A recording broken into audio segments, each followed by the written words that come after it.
limeniponya maisha. Jina la Yesu limenisamehe dhambi. Limenitoa katika mikono ya ibilisi. Sema jina la Yesu limeniponya maisha. Jina la Yesu limenisamehe dhambi. Limenitoa katika mikono ya ibilisi. Jina la Yesu kanitoa matesoni, akaniokoa. Na sasa ninaimba kwa utukufu wake. Roho wake amenijaza, sasa niko huru.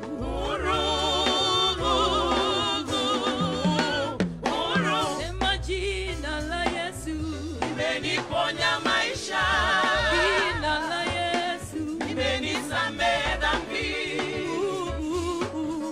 Limenitoa katika mikono ya ibilisi. Kuwa katika shida sikuwa na rafiki. Magonjwa na shida yakanisumbua. Masomo ya watoto nikashindwa kulipa. Hata pesa za nyumba nikashindwa kulipa. Marafiki kanikimbia sababu ya shida. Nilipoita jina la Yesu nikapata msaada. Deni zote akalipa. Sasa nafurahi.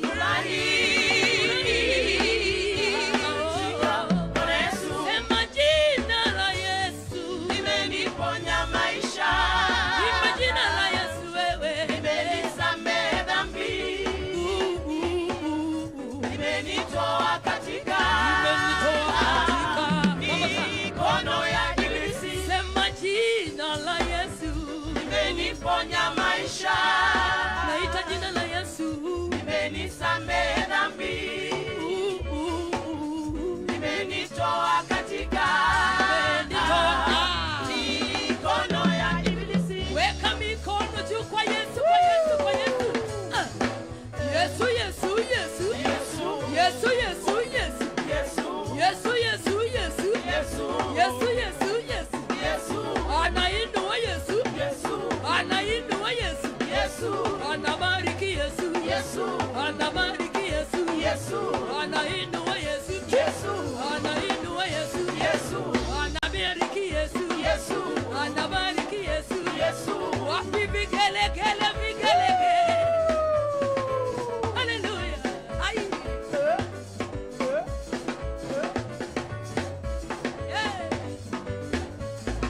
Walinua jina lako yeye. Walinua jina lako yeye. Walitukuza jina lako yeye. Walibariki jina la Yesu yoyoyo. Walibariki jina lako yeye. Kulia kushoto jina la Yesu livume. Kulia kushoto yoyo jina la Yesu livume.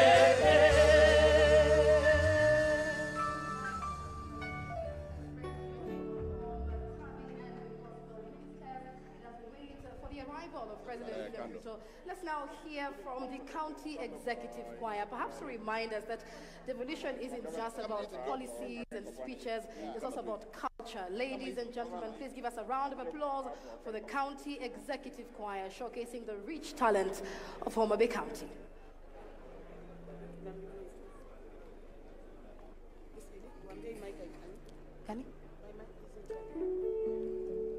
Ni warano kwenye wadilamu ni warano. Taya. Agoni tumakawono ni warano no baba. Taya. Hatingo nyingi malo ni warano. Taya. Kawono mabeika tabialo nyingi. Taya. Samiria lojo moko Yesu we mona diali. Taya. Kichogo Yesu we mona chogi. Taya. Ana lungi na kwenye wadilamo ni warochunya nono. Taya. Ine magoni tuma kama ni warano. Taya. Ine magoni tuma kama ni warochunya nono. Taya. Dine yelo jomo Yesu dikora onge. Taya. uliniokoa bila malipo, wewe ni Bwana. Ndiposa leo asubuhi ninakuimbia, sina mwingine tena, wewe ni mwanga. Hata nikiamka Yesu, wewe ni mwanga. Ndiposa leo hii ninakuinua, na mwingine tena ye kando yako Bwana. Ni wana nona wodi la mowe mona sungie. Ni wana no no no no no no. Ni wana no no. Ni wana no no. Ni wana no no. Ero kama no baba. Ero kama no ni wana no no. Ni wana no no. Ni wana no no. Ero kama no. Ero kama no ni wana no no. Taya. Okumba ni wana no no. Rabi ine manilima wendo, Cheng Yamano ine malungi gokinyi, gokinyi, gokinyi. Yesu yo ine maguni tumakawuno yo yo, kamalo yonge ai. Okuma yande maka, dalomana onge keno. Yesu ine manilima, dalomane welo onge. Ya kwaro bedio we monda paki gituma. Ni wara no no yo yo. Okumba ni wara no no. Chele ni wara no no. Sianga ni wara no no. Ero kama no ni wara no no. Ni wara no no. Chele ni wara no no. Sianga ni wara no no. Ero kama no ni wara no no. Wako ni tuma kapoda ngima wako ni tuma. Shika gita yako twende na manaitwe Taya. Wako ni tuma Yesu jabero, wako ni tuma Taya. Taya. Wako ni tuma Yesu natego. Okay, yapimia Taya. Taya. Wako ni tuma ni makono weta, wako ni tuma Taya.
Taya, Taya, Taya, eh.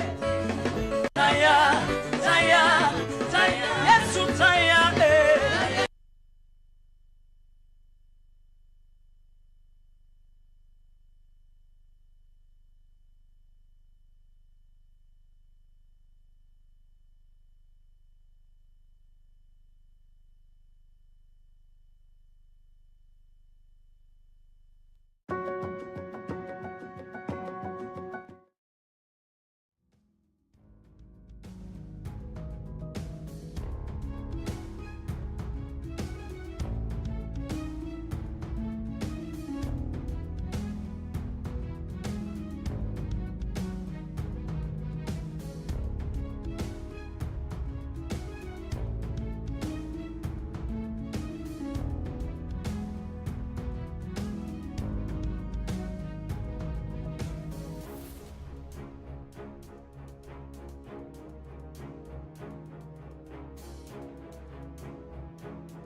maisha yangu, anashughulikia maisha yangu, ametengeneza maisha yangu, anashughulikia maisha yangu, sina mwingine kando yake, anashughulikia maisha yangu, anapamba, anapamba, anapamba, anapamba, anapamba,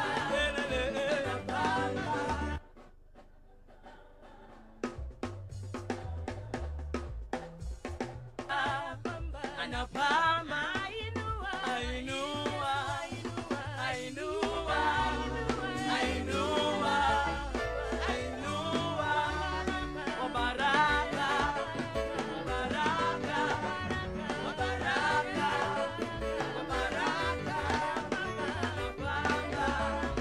anapamba, anapamba, anapamba, ewanu watio, ewanu watio nengima, ewanu watio, ewanu watio nengima, ewanu watio, ewanu watio nengima, ewanu watio, ewanu watio nengima, ewanu watio, ewanu watio nengima, ewanu watio, ewanu watio nengima, ewanu watio, watio nengima.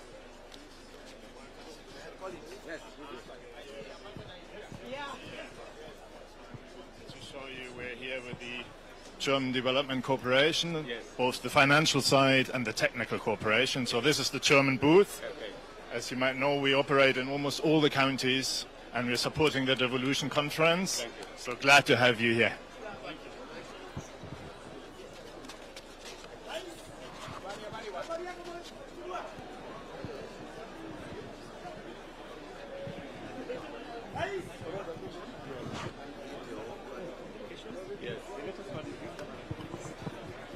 Which documents all the natural resources selected?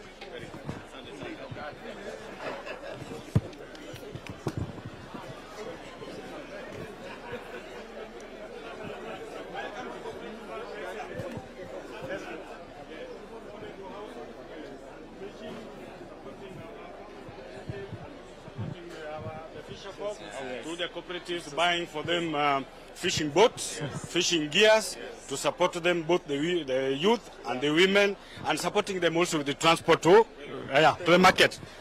Thank you, sir.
Also onions from the garden.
And there are specific locations, both the industrial minerals and the gemstones. Yes, we've now faceted these. These are value added. We have them in rough stones, then we have the finished product. This is amethyst. It is purple silica or quartz. It is here.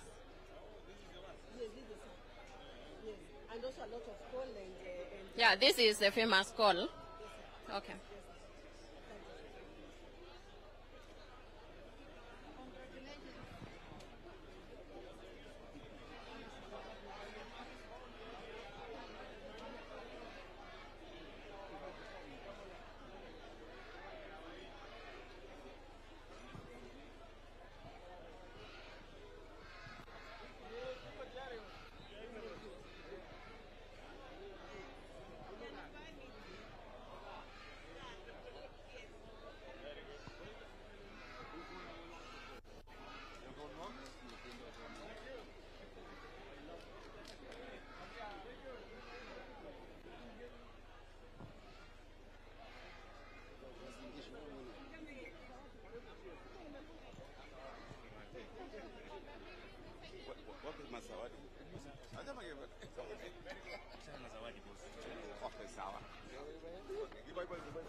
Your Excellency, this is the Council of Governors.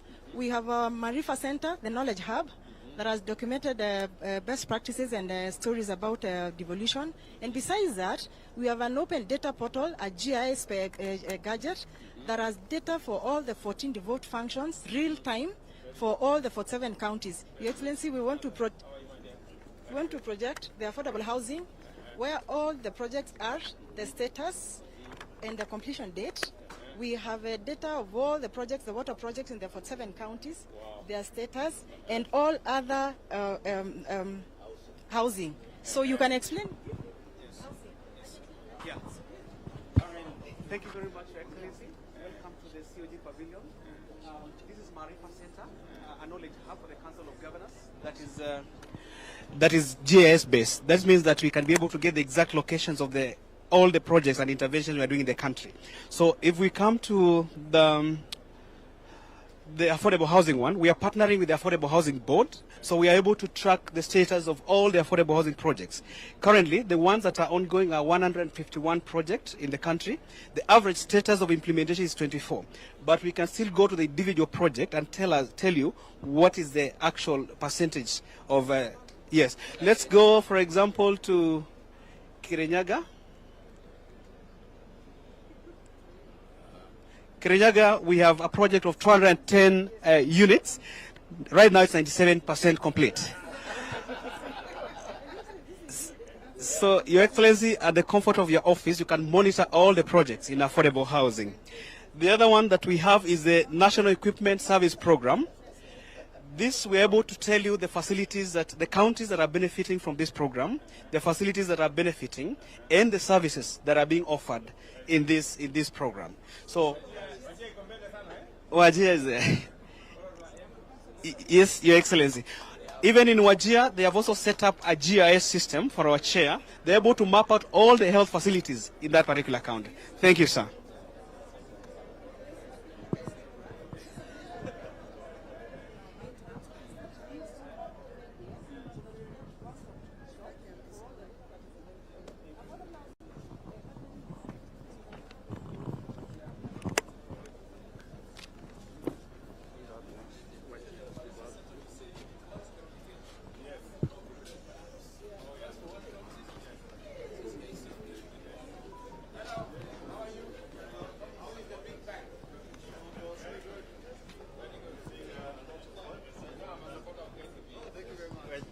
We're blessed with that, Your Excellency. Thank you. So, thank you, sir. We're doing a lot of work right now. There's some key projects we're looking at, like the work we're doing with KEBSA to ensure that those guarantees go out and the supplier is able to get to the fill order.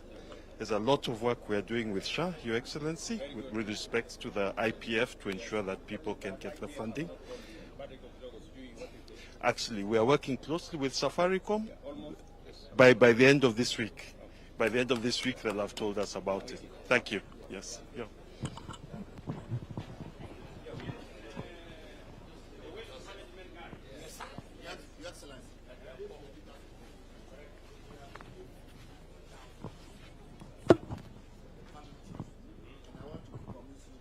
If I get the commitment within a year, 53,200.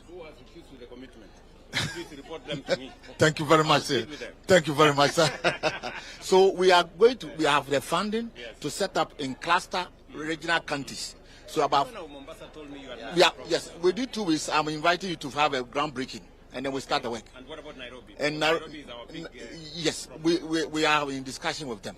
They have not yet concluded. Trouble, let me know. Yes, they are giving me trouble. So yes, they are giving me trouble. They are giving me trouble.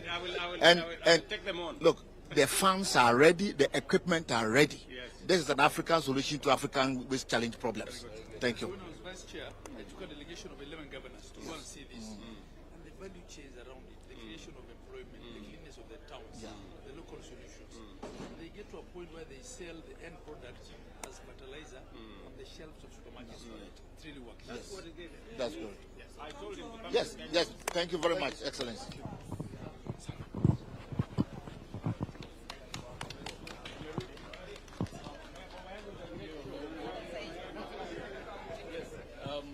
Karibu. Asante. We are standing firmly behind ensuring we are funding the affordable housing program. Yes. Here are two beneficiaries. You met them on Madaraka Day in Homa Bay. Amuka na Pamela. They have moved into the Soko Mjinga. Yeah. How are you? Wewe ndio mwenyekiti wa Soko Mjinga. Uko na nyumba hapa? Nimepata. Umepata? Na anakaa ndani. Na wewe ni mama wa soko? Ndio. Mboga. Ndio. Unajua kuna watu wanasema ati nilisahau mama mboga. Hapana. Hiyo ni propaganda. Sasa hivi nimemaliza maisha. Ndio. Sababu nimeenda kwa hiyo nyumba, nimekaa vizuri. Kama ofisa. Nimetandika. Unakaa kama ofisa. Nakaa kama ofisa. Hata soko Mjinga nimeanza kujengia. Sasa itakuwa soko mrefu. Itawacha kwa Mjinga. Haitakuwa Mjinga tena.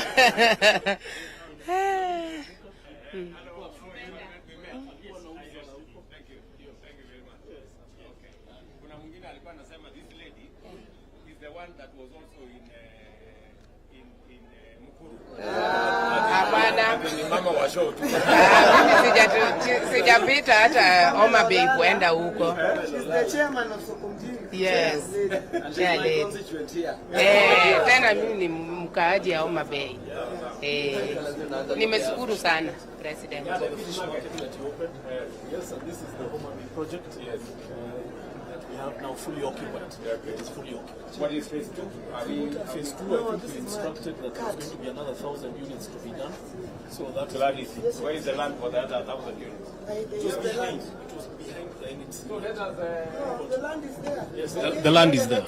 Yes. So what is the plan? We need to advertise so that we advertise and we execute. Before I leave today, and this on the direction. Twende Kirinyaga. Sasa uko na mdosi hapo.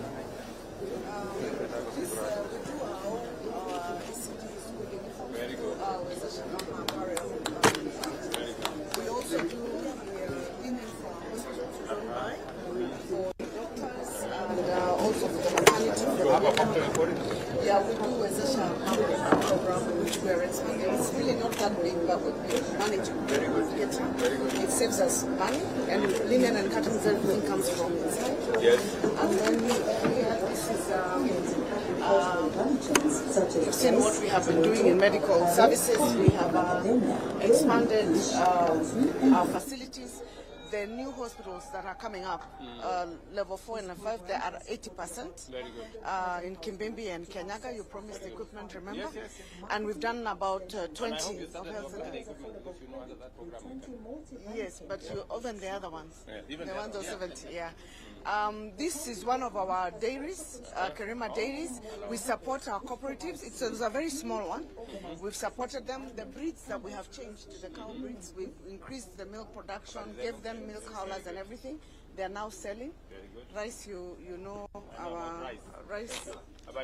And our coffee as well, being amongst the best. Yes. How are the prices of coffee? We are anticipating to go even higher than Yeah. So we have our seed propagation center. These are macadamia. We also produce macadamia. Yes. But we have a propagation center that we've built that we're now changing the variety of tomatoes because in the industrial park we intend to put a tomato factory. Very good. But we've been producing table tomato. So now they propagate different seeds, and one of them is for the new tomato seeds. So you talked about the old ones. Yes. I think this is really a big Yeah. We also yes. Avocado oil. It's very healthy. Yes. You can fry in high temperature. You can use it also for salad sauce. And in Germany, you pay for small ones. Oh my goodness. I think production costs. And we have a factory ready. Yes. We want a second one ready for that. This we produce also. Programs and they are all connected with the value chain. Yes. And then the final is our rabbits. Yes, you may know that we are the leading ornamental fish producers. Yeah. Ornamental fish? Yes. Now, and they are very high demand, especially in the UAE. And they're exported. Very good. Now, our rabbits produce this urine. Mm. This urine is used as fertilizer. Okay. For this fertilizer. So like this is the urine collected last night from this tip. Yeah. So Habari zenu. Naona mko na gig. Light for the world. Yes. This is a project for persons with disability. We normally support them to run their businesses. They are here. So they make cake? Yes. They do it. She's there, but she cooked it. Very good. Hello. How are you? Karibu sana. Thank you very much. Yeah? Asante sana. Thank you. All right. Okay. Thank you. Wajenzi hawa hapa nataka majenzi hapa. I was with these guys yesterday. Hi. How are you, Madam CEO? Well? Karibu NYC. Yes. This is the youth pavilion at the council. Yes. Hi guys. How are you? Very good. It's been created in partnership with our friends from Safaricom, from ZMCC, and from Ajira. Your Excellency, we are trying to make youth feel at home at Devolution Conference. We have games that you can play. We have the passport that we're displaying here. And we're also saying that we are the generation that can end malaria. In the back there, we're going to be skilling with Ajira. Young people can come here and take a course in the course of the conference. Your Excellency, you'll remember yesterday, you launched Kunaform. In the last 24 hours, we have 4,100 people, young people who have signed up, all below the age of 35. We just, for opportunities. Yes, so for jobs, for funding, for skilling, and we will continue to grow the platform and make it useful to all young people.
We are doing the community health promoters. We are supporting all the 47 counties to accelerate universal health coverage through digitally empowered, compensated, and kitted community health promoters. So you can see the numbers there, where we have 108,000 CHPs enrolled, and they have been able to register 8.78 million households. And they are currently visiting more than 7.6 million households. And we have done a lot of screening for diabetes, for hypertension, and referred many people who didn't have known that they have these conditions right in their home. So we are actually bringing health to people's homes. You people are the best. Thank you so much. Thank you so much, Your Excellency. I am all in. All right, Asante.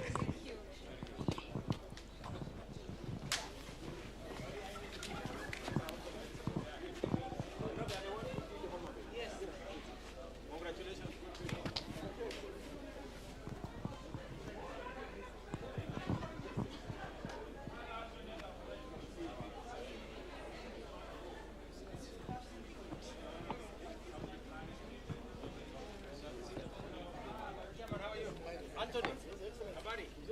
Very good. You guys are the best. Yes. Thank you. DHA is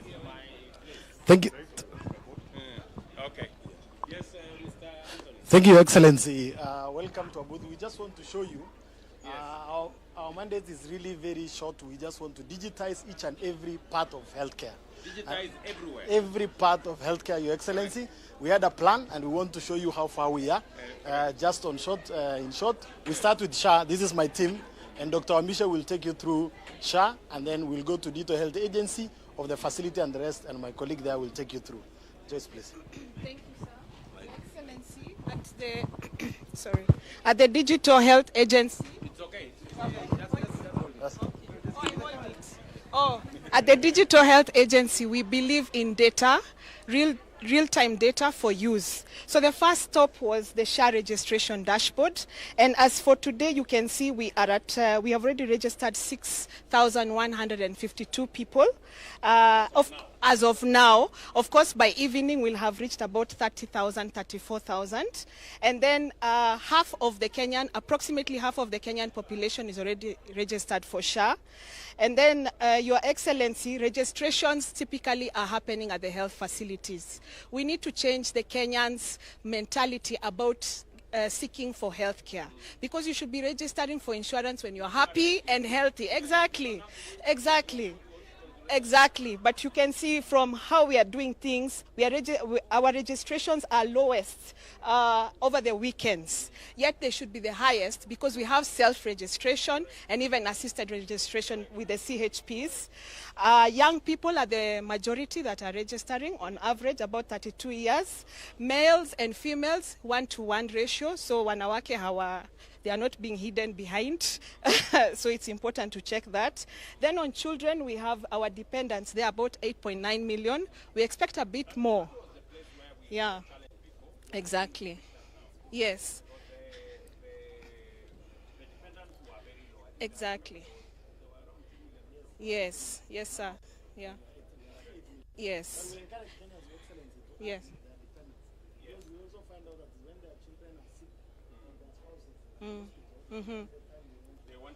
Exactly. And then under means testing, which is done by the people who are basically not employed, the one for normal check-off. So we have about 6.2 million who have done their means test. Yes. And then we have a county registration where we are monitoring the counties, that's how things are happening at the counties. Mombasa is highest at 67.5%. Homa Bay, where we are, is at about 13%. Sorry.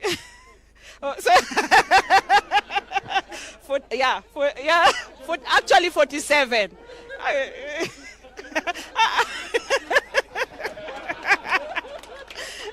and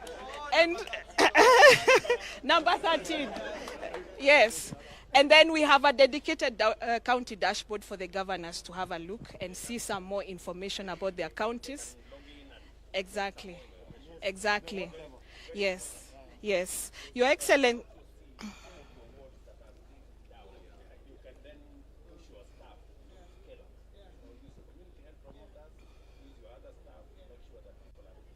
Yes. Then Then something else that is interesting, Your Excellency, we recently have started one bed, one person, and we are monitoring the bed occupancy. In our currently we have about 137,000 beds, normal beds, and our occupancy is at about 50%, so 49.93, and we can be able to see ICU beds and even HDU beds. Your Excellency, if COVID happened today, we would be able to monitor things that we were using an Excel sheet then to monitor now digitized. So this is, we are on a great journey, and we really appreciate your support. Thank you. Sorry. Tell me about the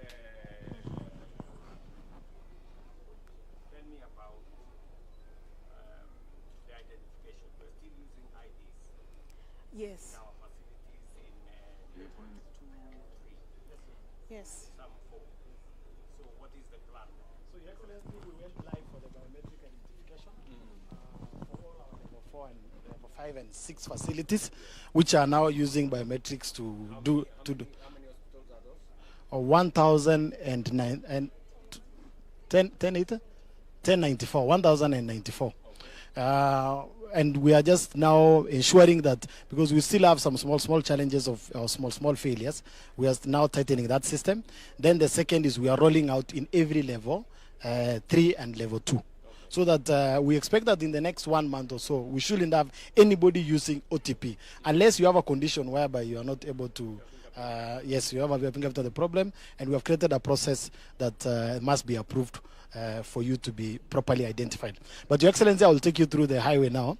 You remember we had the five key pillars. Before I give my colleagues, one was enabling environment. You gave us a law. So this is now also anchored in the law, so that we ensure that everybody uses the digital system in providing of services. The next was the ICT infrastructure, and in terms of ICT infrastructure, we are assisting every public hospital, every public health worker. We are giving them a device. So far, we have distributed 15,000. We are supposed to do 74,000. We have the devices in place, Your Excellency, but we don't want to give devices without training. So it's moving with the speed of training, and that is how we are implementing that. Our health information exchange, I will give my colleagues to take you through. This is also live. We have been able now to actualize this from being a plan to a reality. Thank you, Your Excellency.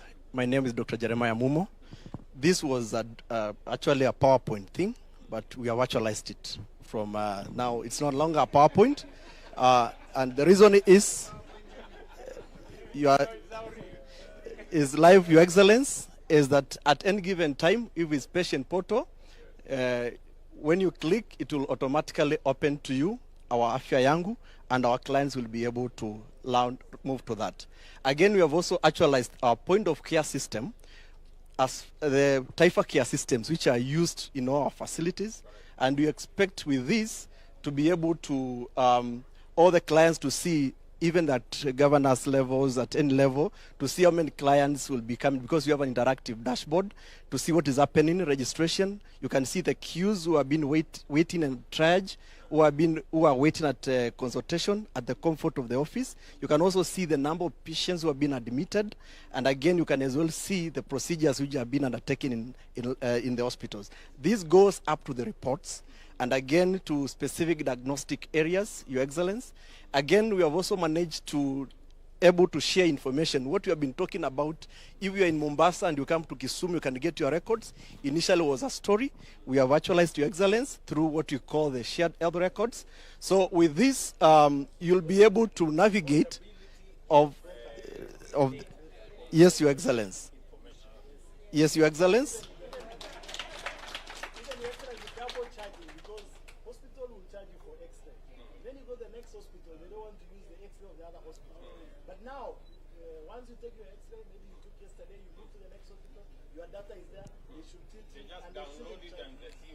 Yes. And we can monitor this, Your Excellency, real time. Like now, this is what is happening across the country. For the last 1 hour, you'll be able to tell what is happening in terms of, for the last 1 hour 10, we had already 20,000 people being seen either through observation, diagnostic, or prescription of drugs across the country. And this information can be relayed from one facility to another across the country. Your Excellency, also, we are also able to monitor our doctors and our healthcare workers through the health worker registry, which was again a dream.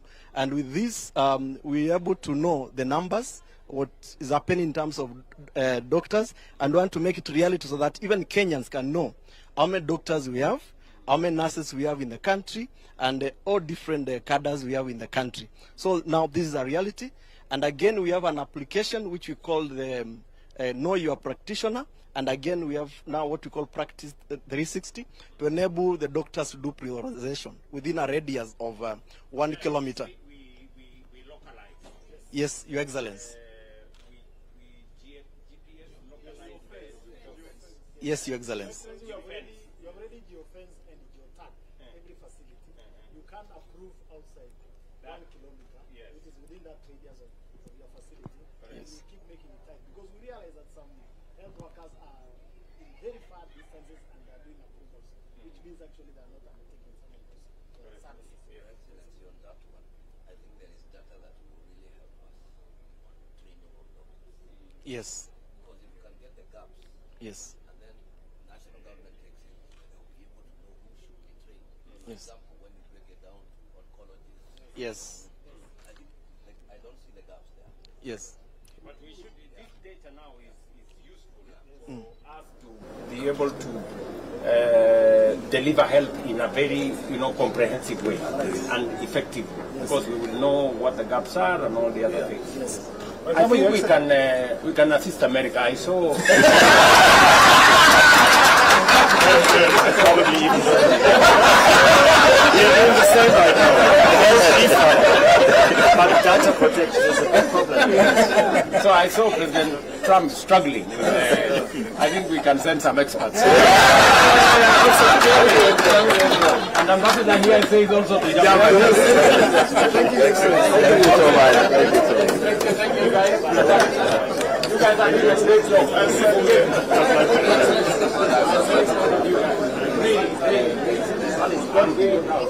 I had a few fellows every night.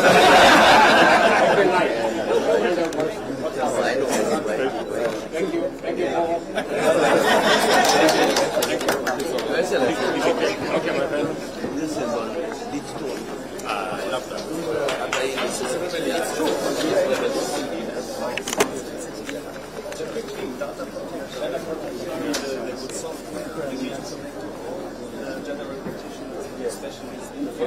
What it says about radiology, so that you don't make 10 pictures of the same but you can use it 3 times, 4 times.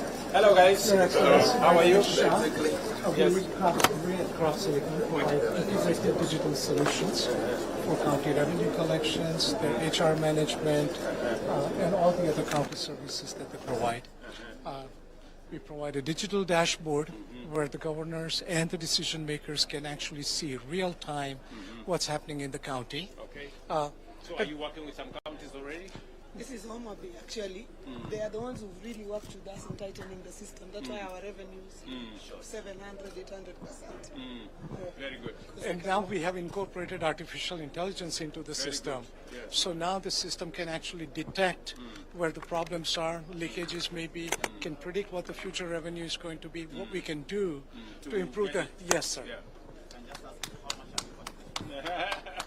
It actually can talk to it. How much have we collected today?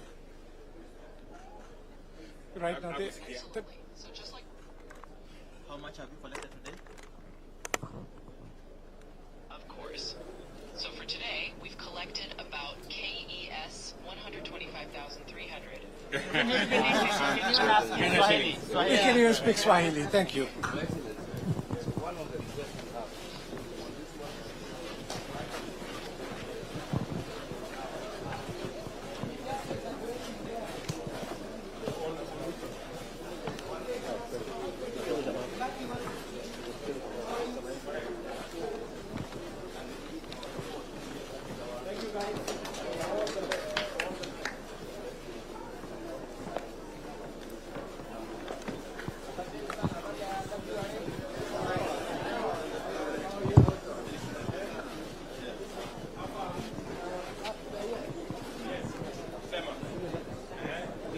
This Water Resource Authority.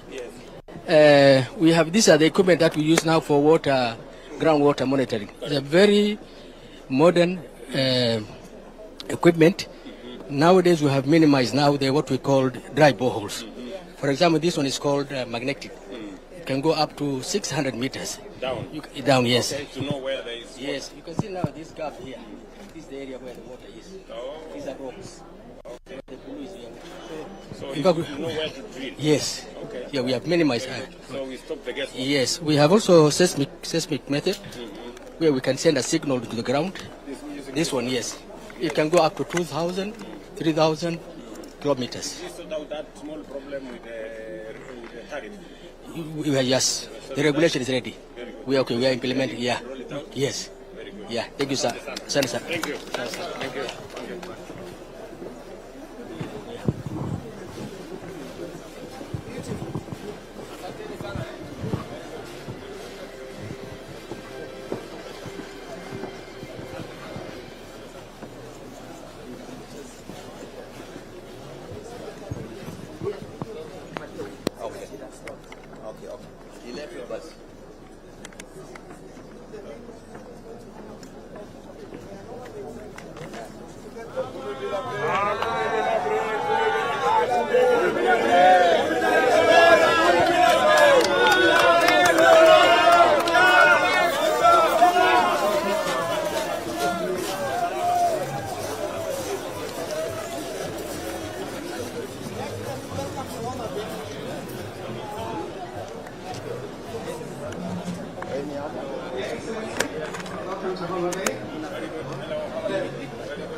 have seen a lot of exhibitions on the other side with the community health workers telling you, SHA telling you.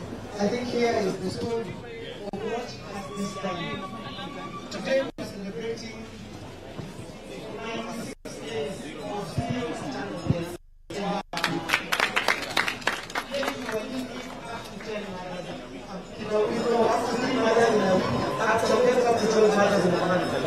But because of this integration, from community to being able to deliver blood, to being able to do trainings, we have the MPDSR.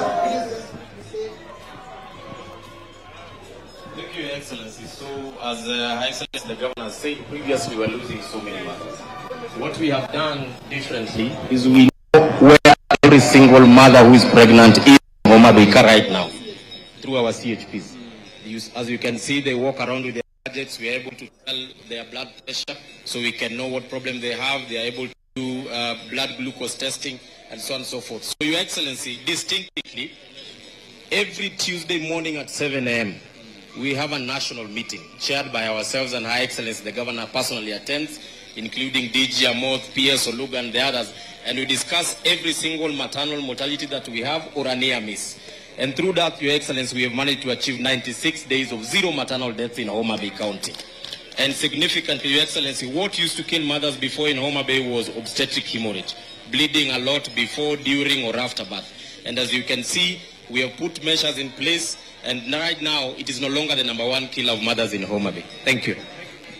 Your Excellency, that's the effect of the interventions that we have made there, including working with Zipline to deliver blood and other essentials to the far places. Your Excellency, we have value chains here in Homa Bay, and we've been growing the value chains. Just move a bit, Adele. So if you look at sweet potatoes, we are the highest producers of sweet potatoes. We moved from about 169 tons to 173 tons, 78 tons. For cotton, we moved from planting 1,800 hectares, planting 5,200 hectares. And the most important thing there is the value, because you know the price has moved from 52 to 72. So the value has gone much higher. Sunflower, we moved from only 125 hectares to over 1,050 hectares, and the value. Excellent.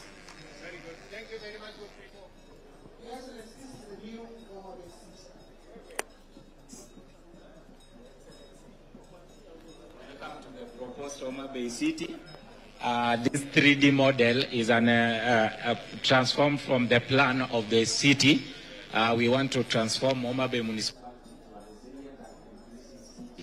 And so we have key flagship projects, one of which is to relocate the sewer system, which is currently at the lakefront. We want to relocate it to another location that we have provided in our proposed plan. Also, Your Excellency, this side we have informal settlements called Shauriako and Sofia. Through BETA, we want to transform it through social housing to accommodate the informal dwellers. Thank you, Your Excellency. Thank you very much. That's a vision. That's Kabunde, and that's the new headquarters that we had this morning, Excellency. FAO are our great partners, Your Excellency. Welcome, Excellency. This is FAO stand.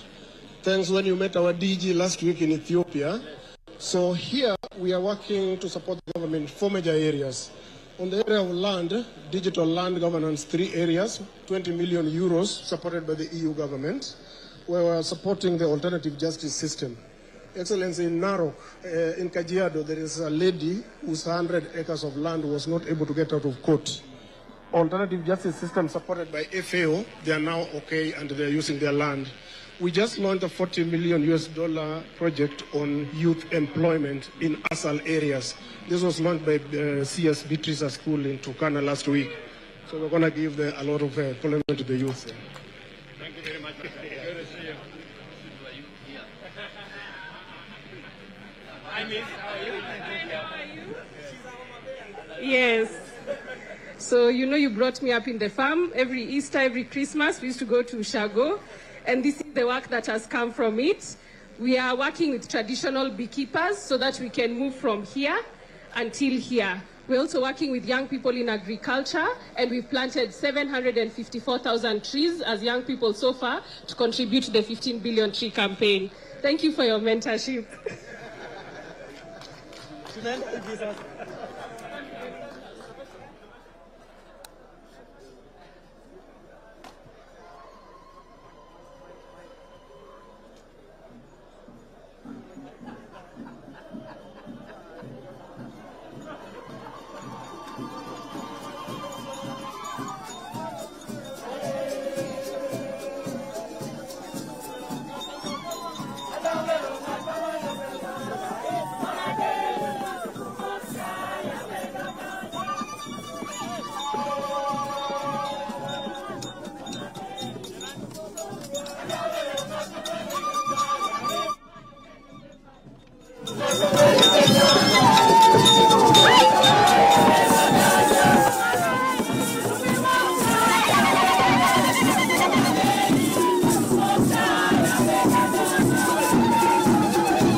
Karibu sana Mheshimiwa Rais wa Jamhuri ya Kenya. Tumkaribishe kwa makofi. Welcome Your Excellency. Karibu sana Mheshimiwa Rais to Devolution Conference 2025 held in the great Homa Bay County. Karibu sana Mheshimiwa Rais.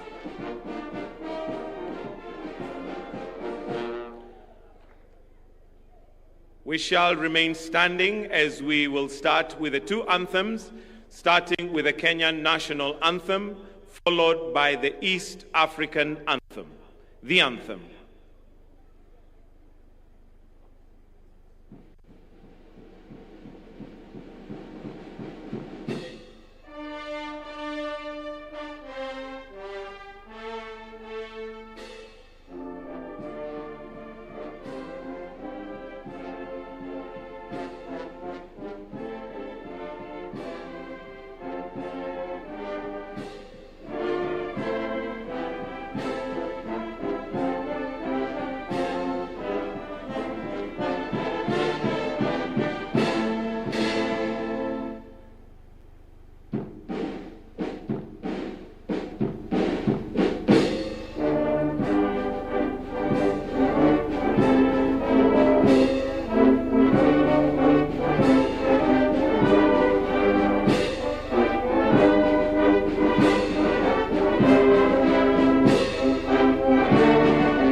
Tukiwa tungali tumesimama kwa heshima, Mheshimiwa Rais, naomba nimwalike Ali Abdullahi Hachi na Reverend Kennedy Zangu watuongoze kwa maombi.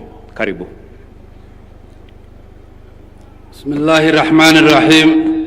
Naanza kwa jina la Mwenyezi Mungu mwingi wa rehema na mwenye kurehemu. Ya Rabbi, tunakushukuru kwa kutufanyia ufanisi wa hafla muhimu ya maendeleo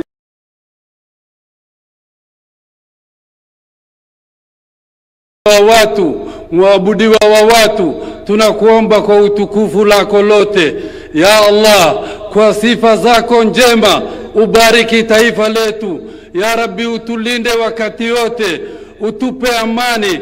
Ya Rabbi, utupe salama, utupe mashikamano, umoja. Ya Rabbi, ulinde taifa letu, udumishe amani na maendeleo, ya Allah. Ufanye nchi amani ambayo inayependeza ulimwengu, ya Allah. Ya Rabbi, tunakuomba umjalie kiongozi wetu Mheshimiwa Dr. William Samoei Ruto, umpe hikma, ujuzi na ujasiri wakati hali ngumu na wakati hali iko sawa. Ya Rabbi, tunakuomba uwajalie viongozi wetu hikma na utabiti ili waudumikie taifa letu. Tunakushukuru kwa kutupa gavana chupafu. Ya Rabbi, ulinde gavana wetu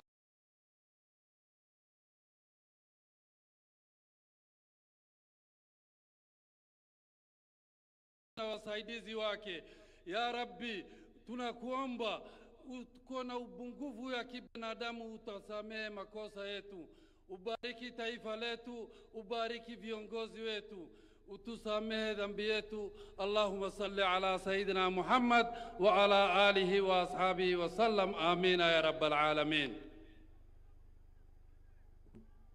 We are praying.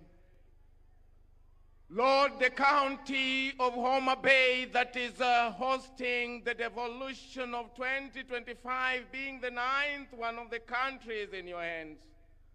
And Lord, we thank you for the blessings of devolution. And we, as we gather here, Lord, we pray that may your guidance guide us into doing justice and good to the devolution so that it benefits your people. The country rests into your hands, Lord. Now I pray, my Father, that may you protect the government under the President of Kenya, with Dr. William Samoei Ruto. How I pray, Lord, that may you walk with him in times of hardship and in times of good, and cover him like you promised that you will cover Jerusalem from heaven. Circle him with the heavenly fires and the heavenly protection, that in any other thing that is happening politically or socially, he will be safe from it. In your hands, Lord, we place the governor of the county of Homa Bay. May you walk with her as she tries to lift up Homa Bay to be at the top, O Lord. All the 46 governors are in your hands, Lord. In your hands are the deputy governors, both parliaments and the MCS, O Lord. Do us justice, because that is our humble prayer in Jesus' name. Kwa heshima naomba tuweze kuketi. Your Excellency Dr. William Samoei Ruto, President and Commander-in-Chief of the Kenya Defense Forces, the COG Chair, Honorable Ahmed Abdullahi, also Governor of Wajir County, Speaker of the Senate, Honorable Amason Kingi, the host governor, Your Excellency Swanga, all governors present, cabinet secretaries present, principal secretaries present, Your Excellency governors, members of parliament, CEO COG Ms. Mary Mwiti, private sector represented, sponsors and partners. Your Excellency, sir, at this point, allow me to invite Governor Sang, Governor for Nandi County, who is going to be running the program for us today. I would request that we welcome him with a warm clap. Tumkaribishe tafadhali kwa makofi, aje atuongoze kwa ratiba ya leo. Karibu, Governor. Thank you very much. Good. May I take this opportunity to welcome all of us to the 9th Devolution Conference. being held here in Homa Bay. And I want to take this opportunity, Your Excellency, the President of the Republic of Kenya, Dr. William Samoei Ruto, all dignitaries present, all the delegates, karibuni sana. Devolution, hoye! Your Excellency, before we start this devolution conference, we always have, as by history, pre-devolution conference activities. Many of them were undertaken in the last 2-3 days. And Your Excellency, the climax of those pre-devolution conference activities were the sporting activities that we had yesterday. You will remember, Your Excellency, that in the last devolution, in the 8th devolution conference, we left the conference with a pending matter. You are under investigation for the role that you played in ensuring that the COG team lost miserably. We had, I think, a score of 12 goals against 2 or something. And part of our very good players were missing in the field when they were required to be there. And the investigation indicated that you played a role in holding them somewhere. So this year, we had invested heavily in a good striker and a good goalkeeper. Yesterday, as we went to the field, Your Excellency, we realized that we were missing our goalkeeper, and that is Governor Anne Waiguru of Kirinyaga. We were also missing our striker, that is the chairman of COG, Governor Abdullahi Ahmed, only to realize later that they were with you in another meeting. So the investigation continues. I think, Your Excellency, there is a problem there. We have to square that matter at some point. Nonetheless, the scores yesterday we had 2 major races. One was the tug of war, and the competition was between Nyandarua and Homa Bay. And the results is that, that was a contest between fish and chips. And chips won against the fish. Again, in the football game, the Senate, and this time round they enlisted some of the professional players in the National Assembly. And therefore, the Senate won 5-0. But, Your Excellency, that is a huge improvement. From 12 to 2, 5-0 is fairly a good start. So we are very grateful, and we look forward to the 10th devolution conference. And we will now plan properly, knowing that the President of the Republic could still work against us. So on that one, we have to work on ourselves. So welcome to the 9th devolution conference. We are going to have a few remarks, starting with our sponsors, and we have 3 of our platinum sponsors. Each of them will have 2 or so minutes to speak to us. Kenya Commercial Bank. And on behalf of Kenya Commercial Bank, Director John Okulo, can you be... Let's appreciate Director Okulo, our platinum sponsors. He will have 2 minutes, and then Safaricom, be ready, another 2 minutes. And our other platinum sponsor, Jospong Group of Companies, Chairman, be ready. Karibu sana, Bwana John.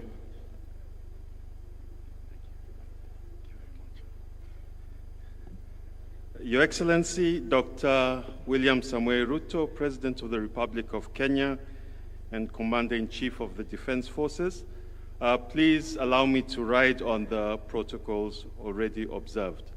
Good morning to all the distinguished guests. I'm honored to join you today as we gather for the 2025 Devolution Conference here in this beautiful and vibrant Homa Bay County. But before I say a few words, I'd just like to pass very warm greetings from our group CEO, Mr. Paul Russo, who was unable to join us today due to an unavoidable official duty that had to take place in Nairobi this afternoon.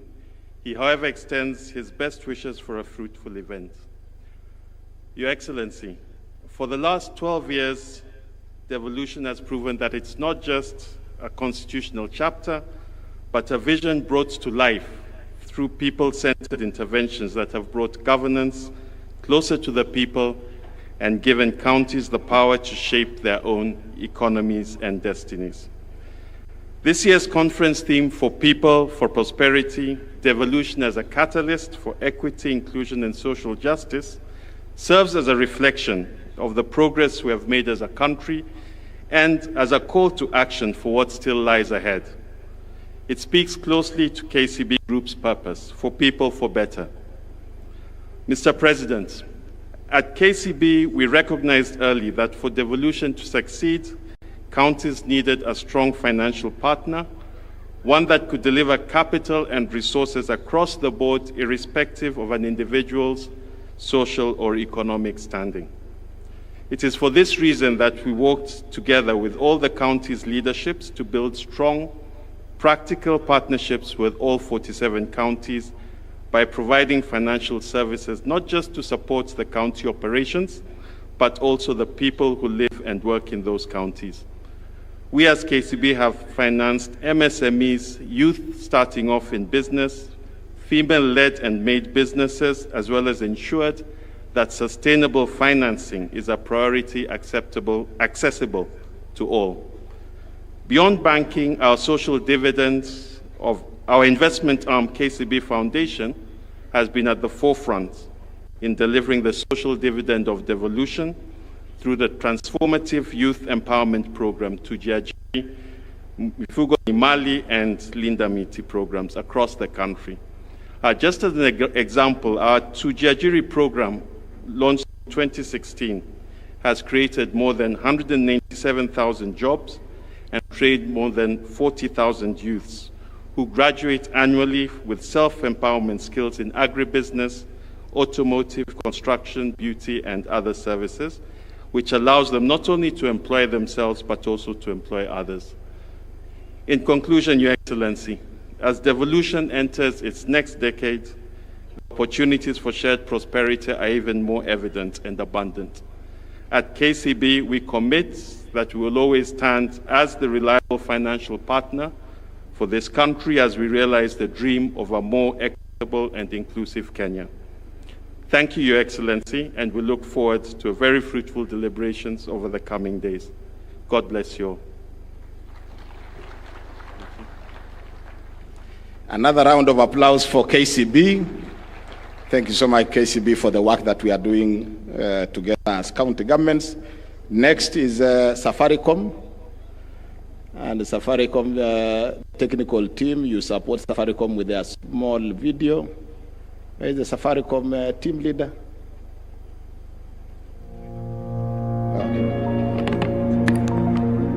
Take a look around you. From the vibrant stalls of our local markets to the bustling city streets, you see the true heart of Kenya. It is in the quick exchange of goods and greetings, in the shared laughter over a cup of chai, and in the quiet resolve of people working together for the fundamental right to build a better life. The heart of Kenya beats with the rhythm of Harambee, a powerful spirit of unity, self-reliance, and collective action. It's how our communities build schools, raise families, and drive our economy forward. It's the power of the group. From the smallest chama to the largest cooperative, groups are the backbone of our society. But for too long, their growth has been held back by manual processes and a lack of digital tools. This struggle is real. In Makueni County, the groundbreaking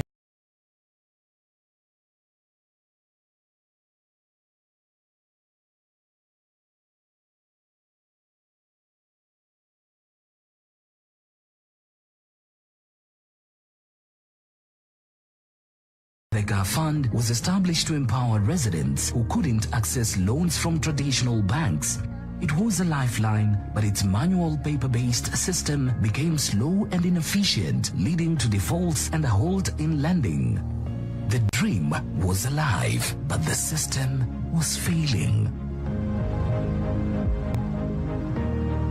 Makueni County, driven by its commitment to its people, refused to give up.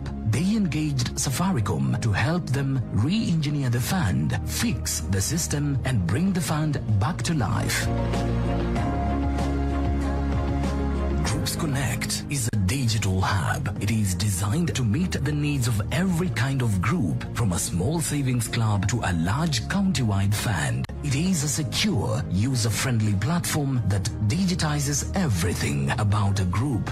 Groups can create an identity and register their members and manage members' activities seamlessly. Group members can save together for short-term or long-term. Group members can access and manage their loans. Groups can invest together in various schemes, for example, ZD. Group members can administer emergency and social funds. Safaricom has been working closely with Makueni County over the past year to create a tailored solution that has slashed loan approval times from months to just 24 hours. Now, the Makueni County Empowerment Fund is back, digitized, efficient, and accountable.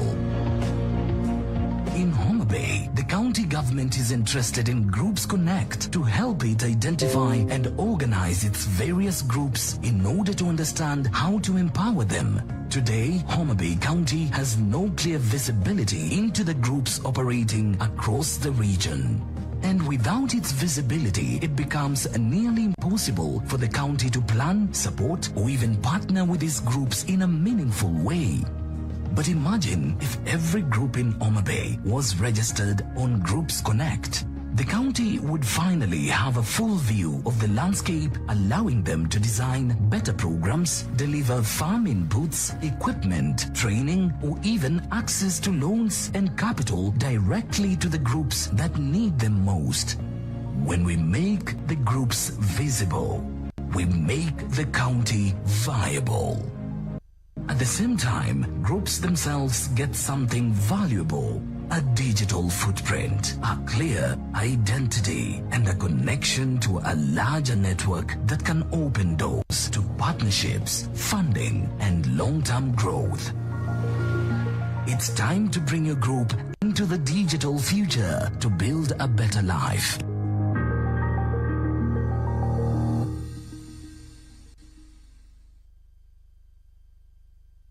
Let's appreciate Safaricom, our platinum sponsor.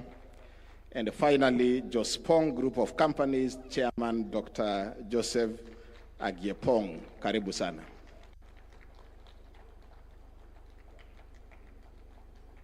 Karibu Bwana Chairman.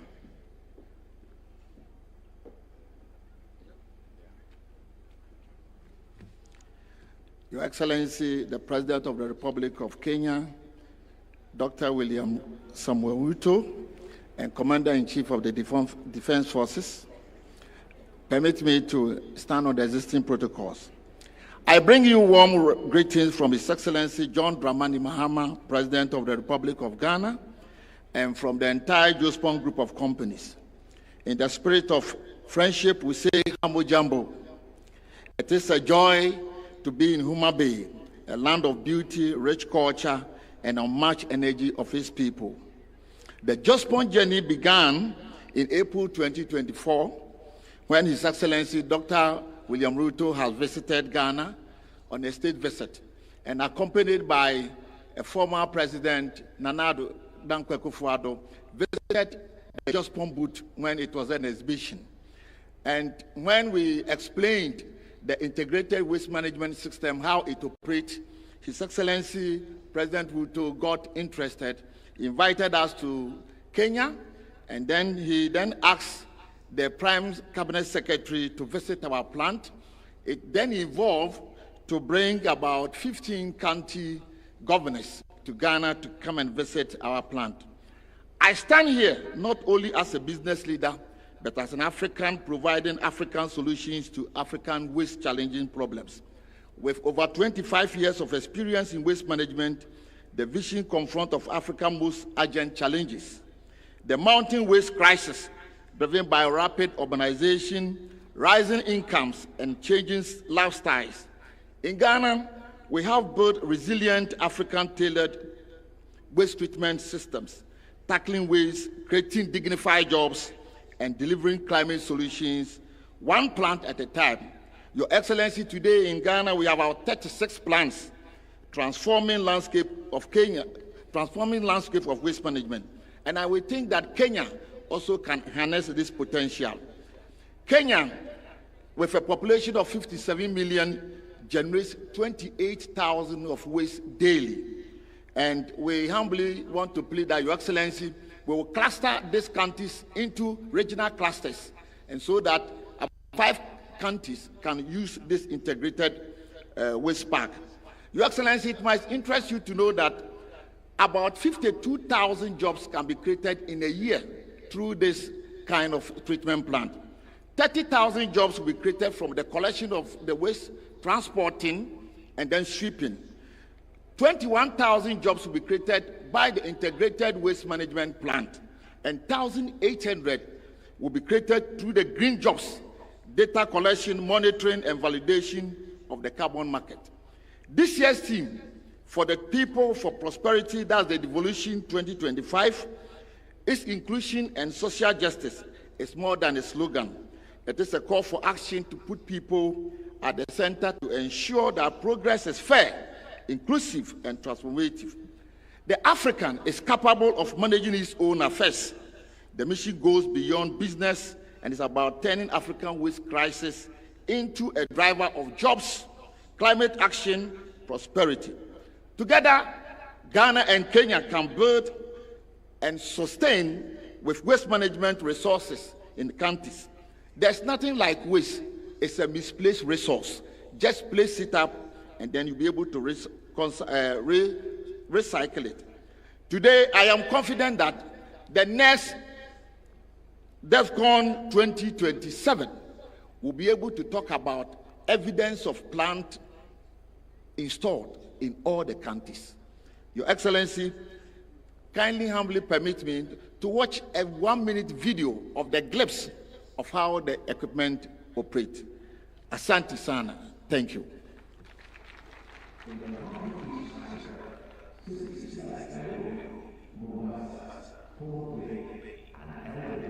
Are expanding rapidly, alive with potential, yet burdened by a growing challenge. How do we manage waste sustainably as urbanization accelerates?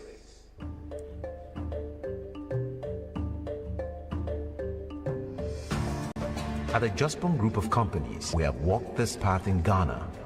We have learned that real change begins on the ground. The trucks comes in there and then offload the waste onto the bay. The wheel loader goes in there and scoop the waste from the receiving bay and then push it through to the apron feeder. The material flows through the shredder or the terminator. Then from there, it's also moved into another conveyor which runs through into what we call the trammer screen. There are human intervention whereby they try to sort out all the other materials that we need in terms of segregation of the waste. Matured compost is bagged on site. This compost is excellent organic fertilizer for agriculture and horticulture. K-Cup can produce 3,000 bags of finished 50 kg compost daily. At the Plastics Recycling Center, the plastics undergo washing, shredding, extrusion, and pelletizing. The pellets are bagged and sold to plastics products manufacturers as raw material. Metals and paper are also further sorted by type and billed for customers in the metals and paper industries, respectively. This isn't just a plant. Behind these walls, we mine the black gold. We came here as team governors. Purposely is because we want to, manage our solid waste. We were saying there is no more waste in terms of solid waste management. We are turning it to value. The end result is not going to be something that is just county related. It is for every citizen, from your sewer problem that we have had to the waste problem that we have had, and most importantly, look at every single crisis that you have and how can you convert it into an opportunity. You convert an opportunity by creating jobs, by using the byproducts that are going to be coming up. Today, with humility and hope, we bring those lessons, those systems, and that commitment to Kenya. Your Excellency, with our recycling and compost plant technology tailored for the African environment, we are setting up composting and recycling plants that recover up to 80% of municipal solid waste. In addition, we are addressing one of the toughest sanitation challenges by establishing fecal sludge and liquid waste treatment facilities. These plants will become critical infrastructure in urban and peri-urban communities, protecting public health and the environment. These are not just projects for us, they are partnerships and a shared dream of turning waste into opportunity. But our proudest achievement isn't the technology or infrastructure, it's the relationships we are building. We've walked side by side with our Kenyan partners, sharing knowledge, building capacity, and investing in people. We extend our heartfelt gratitude to the President of Kenya, His Excellency President William Ruto, the Council of Governors, and the good people of Kenya for their unwavering support. We deeply value this collaboration that promotes development and strengthens the ties between our two great nations. Together with the people of Kenya, we are proving that African-led solutions can redefine the future of sustainability on our continent.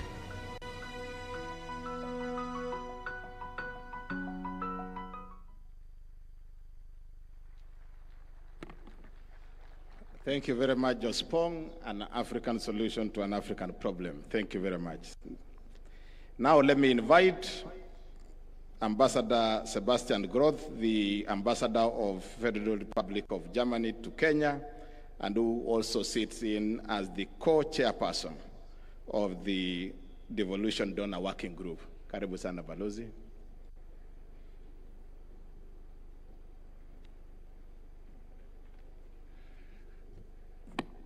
Asante sana Bwana MC, Your Excellency President of the Republic of Kenya, Dr. William Samoei Ruto, Chairman of the Council of Governors Ahmed Abdullahi,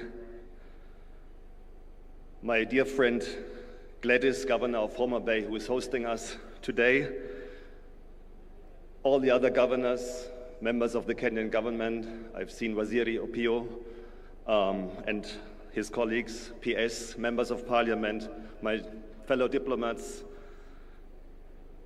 good morning and hamjambo. It's a great honor to join you at this year's Devolution conference, and I would like to congratulate all the decision makers that chose Homa Bay for this year. I come often to this region, to Kisumu, to Migori, Siaya, and Homa Bay. And the more often I come, the more I love the region, the people, and also the food. Ahero rech, gi kuon, gi osuga. And I sincerely thank you for the invitation to this important gathering and for the opportunity to engage with you.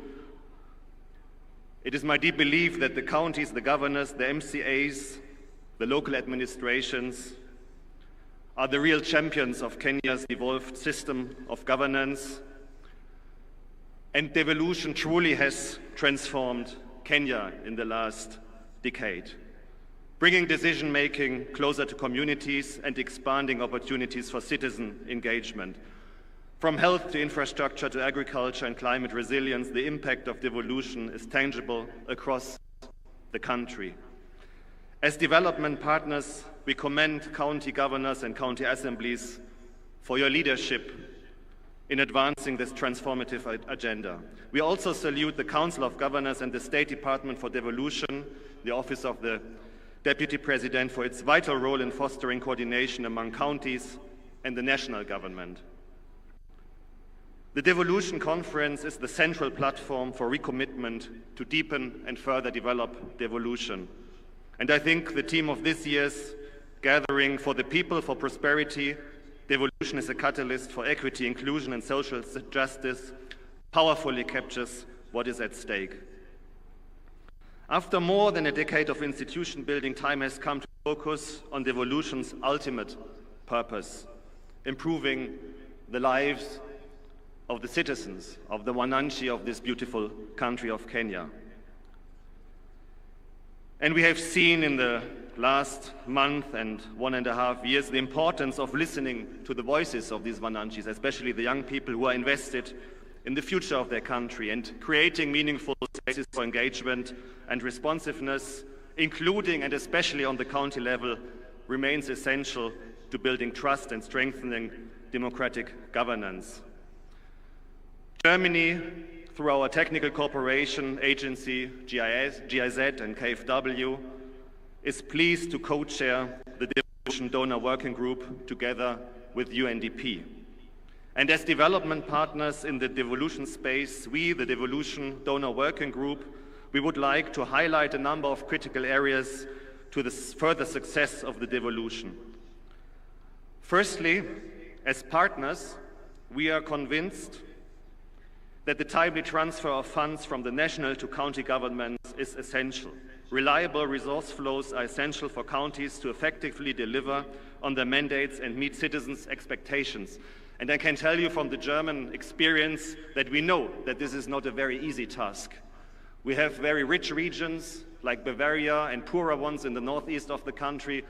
And every year there's a struggle for resources because in our constitution, we have an obligation to equilibrate the conditions of living in the whole country. But of course, you give from the one and take from the one and give it to the others is always a very complex discussion, and also on the level of the federal government to the 16 regions that we have in Germany. But still it is essential for federalism or for devolution and decentralization. Secondly, we encourage increased efforts to generate own resource revenue with counties. Strengthening revenue collection systems is key to meeting development needs and reducing dependency on national allocations. And during the tour of the booth, we have seen very impressive technological advances that make it easier for the counties also to tap into these resources. Thirdly, we emphasize the importance of strengthening public financial management, transparency and accountability. Responsible resource use is fundamental to delivering concrete results. And finally, we underline the need for meaningful public participation, especially by women, youth, and persons with disabilities. Their voices must be heard and included to ensure truly inclusive and responsive governance. Be assured, governors, MCAs, National Government of Kenya, Your Excellency the President, of our cooperation and our willingness in pursuing these important priorities. Our commitment to supporting devolution and deepening this partnership with the counties is strong. For Germany, devolution is one of our development cooperation priority areas. We are active in basically all the counties with different initiatives. One of them is a very important one. It's called FLOCA. It should strengthen the climate resilience on the local level, and I will visit some of these projects tomorrow in Kisumu County. To conclude, let me thank you once again for this important gathering. We enter now 3 days of discussion and reflection, but let us remember, devolution is not an event. Devolution is a continuous process, but strengthening institutions that deliver and that respond to citizens' needs, and about upholding a genuine partnership also between government and the people, and between government and counties and the development partners. It is in this process that I wish all attendees a successful and inspiring Devolution Conference 2025. Be assured that the partners remain committed. We will travel this journey together, and I'm very much looking forward to our cooperation. Thank you very much. Asanteni sana. Kamano.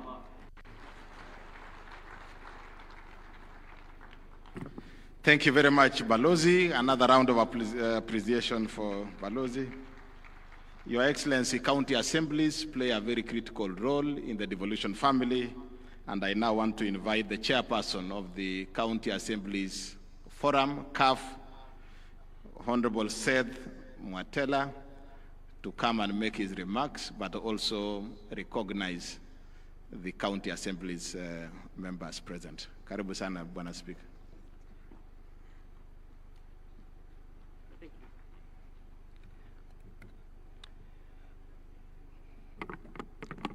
Your Excellency the President of the Republic of Kenya, distinguished leaders, fellow Kenyans, friends of devolution, on behalf of the County Assembly, allow me to begin by expressing our deepest gratitude to the Excellency, our President, the Senate, and the National Assembly.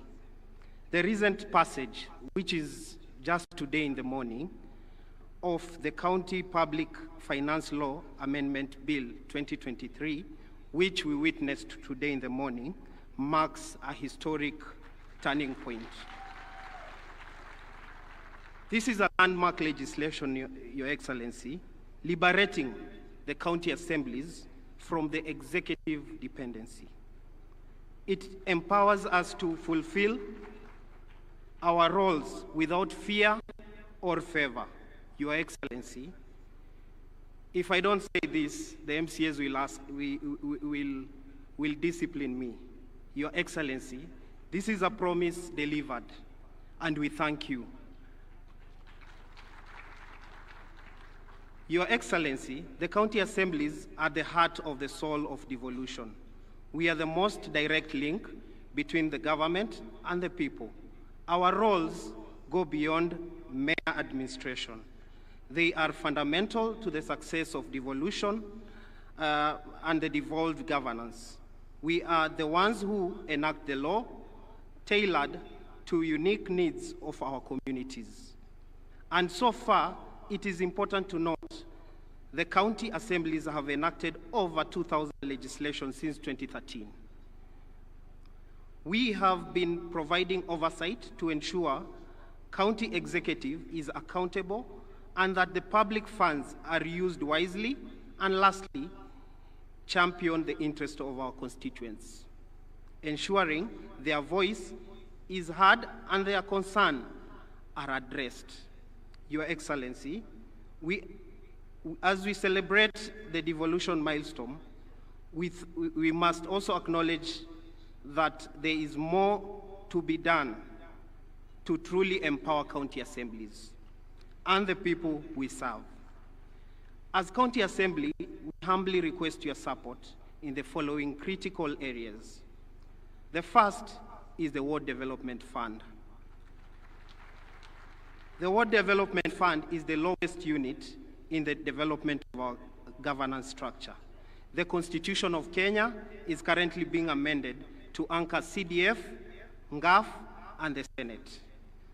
Oversight fund must be the oversight fund, but unfortunately, the Ward Development Fund was left out.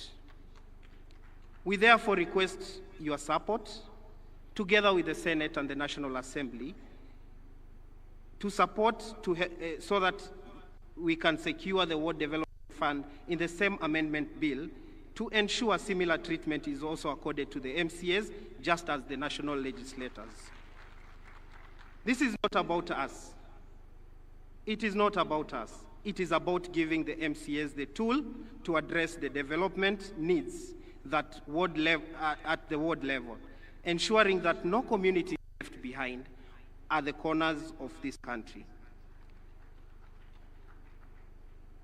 Your Honor, Our Excellency, the second is the pension for the MCAs.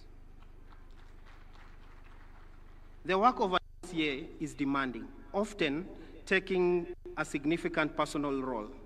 After years of service, our members deserve the security of dignity and dignified retirement. We appeal for your support in providing a comprehensive pension for the MCAs. The current legislation that has been forwarded to the National Assembly by the Senate does not address the pension needs of our members.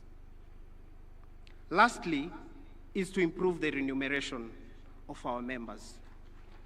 We have engaged severally the SRC on many occasions and even developed a job evaluation for our members as agreed in March 2024. Our grading has never been done to reflect our job. We remain at the same level since inception of devolution, while other state officers both at the county and the national level, have moved substantially. We therefore ask for your intervention to secure our remuneration commensurate to our constitutional duties. Your Excellency, distinguished guests, ladies and gentlemen, as we deliberate in the Devolution Conference, let us be bold in our resolution by reaffirming our commitment to oversight, accountability, and financial independence, not as mere aspiration, but as fundamental pillars of our democracy. The strength of devolution lies in strong, independence, and well-resourced counties. I want to stop there. I want to thank you, Your Excellency, the National Assembly, the Senate, and may God bless Kenya and the spirit of devolution. Asanteni sana, erokamano.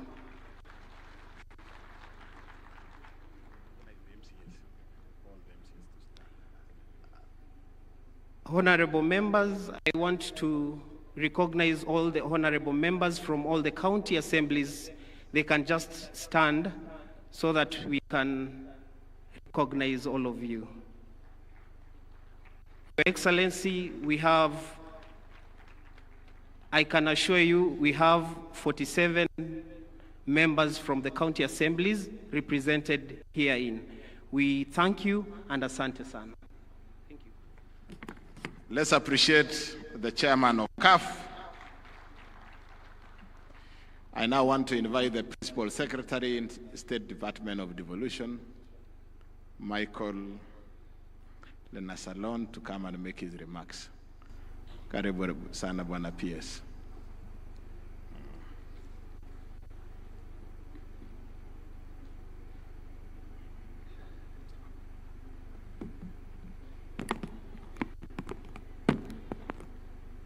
Your Excellency, the President of Kenya, Dr. William Samoei Ruto, CGH, Honorable Governors, Cabinet Secretaries, Principal Secretaries, Senators and Members of Parliament, Speakers and Members of County Assemblies, Development Partners, distinguished delegates, ladies and gentlemen, good afternoon.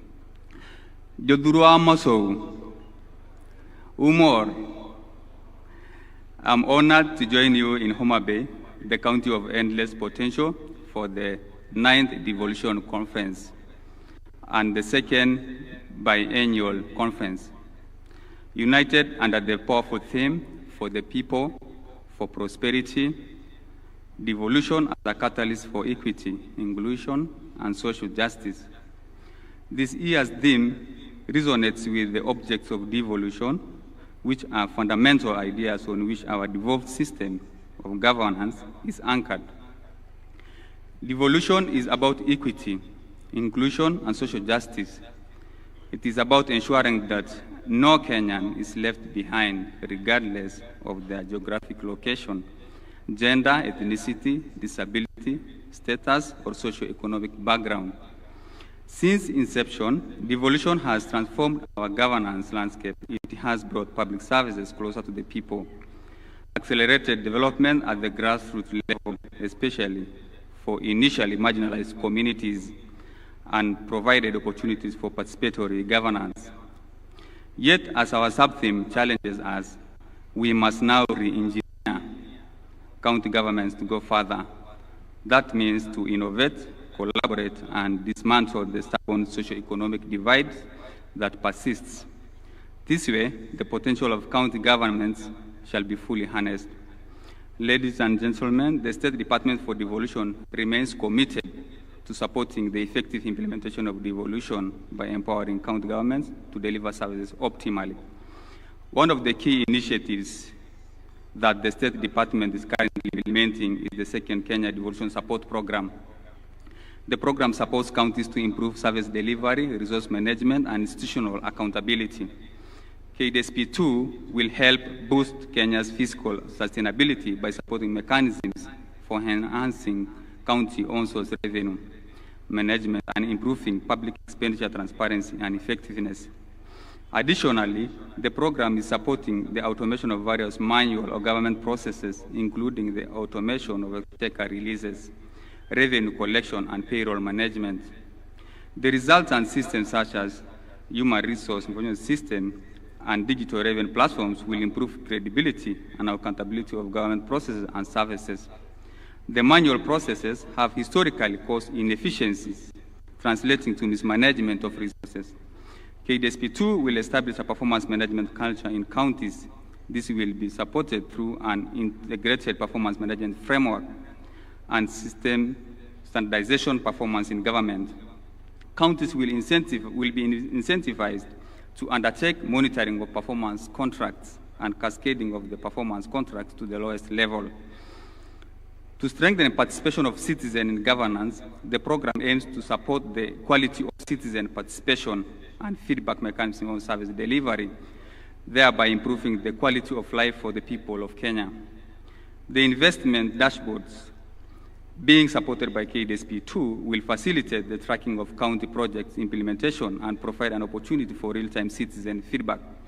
Another key initiative by the State Department for Devolution is the Strengthening Good Governance in Kenya program. Together with other stakeholders and development partners, that is the EU and GIZ, SDD will employ innovative methods through incentivizing county government to instill the culture of good governance. Central to good governance is performance management, which must be rooted in credible evidence that guides county planning, priority setting, and decision making. Through this program, standards and norms that are critical to harmonization of service delivery across the devolved units will be established.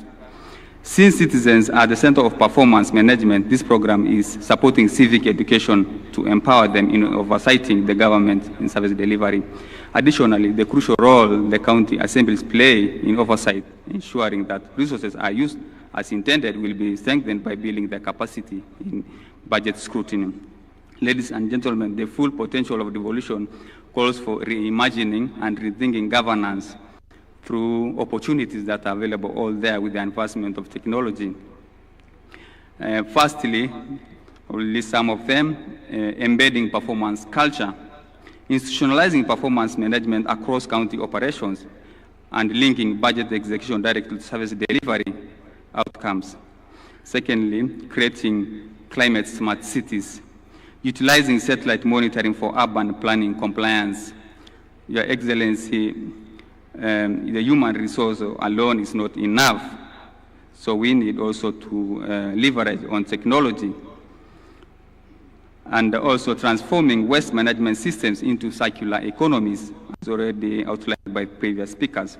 Scaling wetland and river restoration, like the model, Nairobi River model, which is on track and very effective. Your Excellency, the rule book for cities should also be re-engineered, because with a big rule book, then, for example, the Nairobi Rivers, the vision and the citizen involvement and the action is just what's needed, not the, so the governance needs also to be re-engineered for the county cities. Advancing agricultural innovation. 3, establishing county-based food production systems, ecosystems, and implementing spatial planning for sustainable land use. 4, democratizing healthcare access, deploying AI and Internet of Things diagnostics at lower level hospitals, and leveraging drone logistics for medical supply chains, as we have seen in Homa Bay. Realizing this collective vision requires creating frameworks for county innovation funds, facilitating public-private co-creation platforms, and strengthening citizen engagement through open governance tools. This conversation continues with enhancing coordination of national devolution programs, peer learning, and multi-stakeholder technical support frameworks for the people, for prosperity, and for collective future. Asanteni sana na Mungu abariki. Asante sana, tumpigie makofi Bwana PS. I now want to take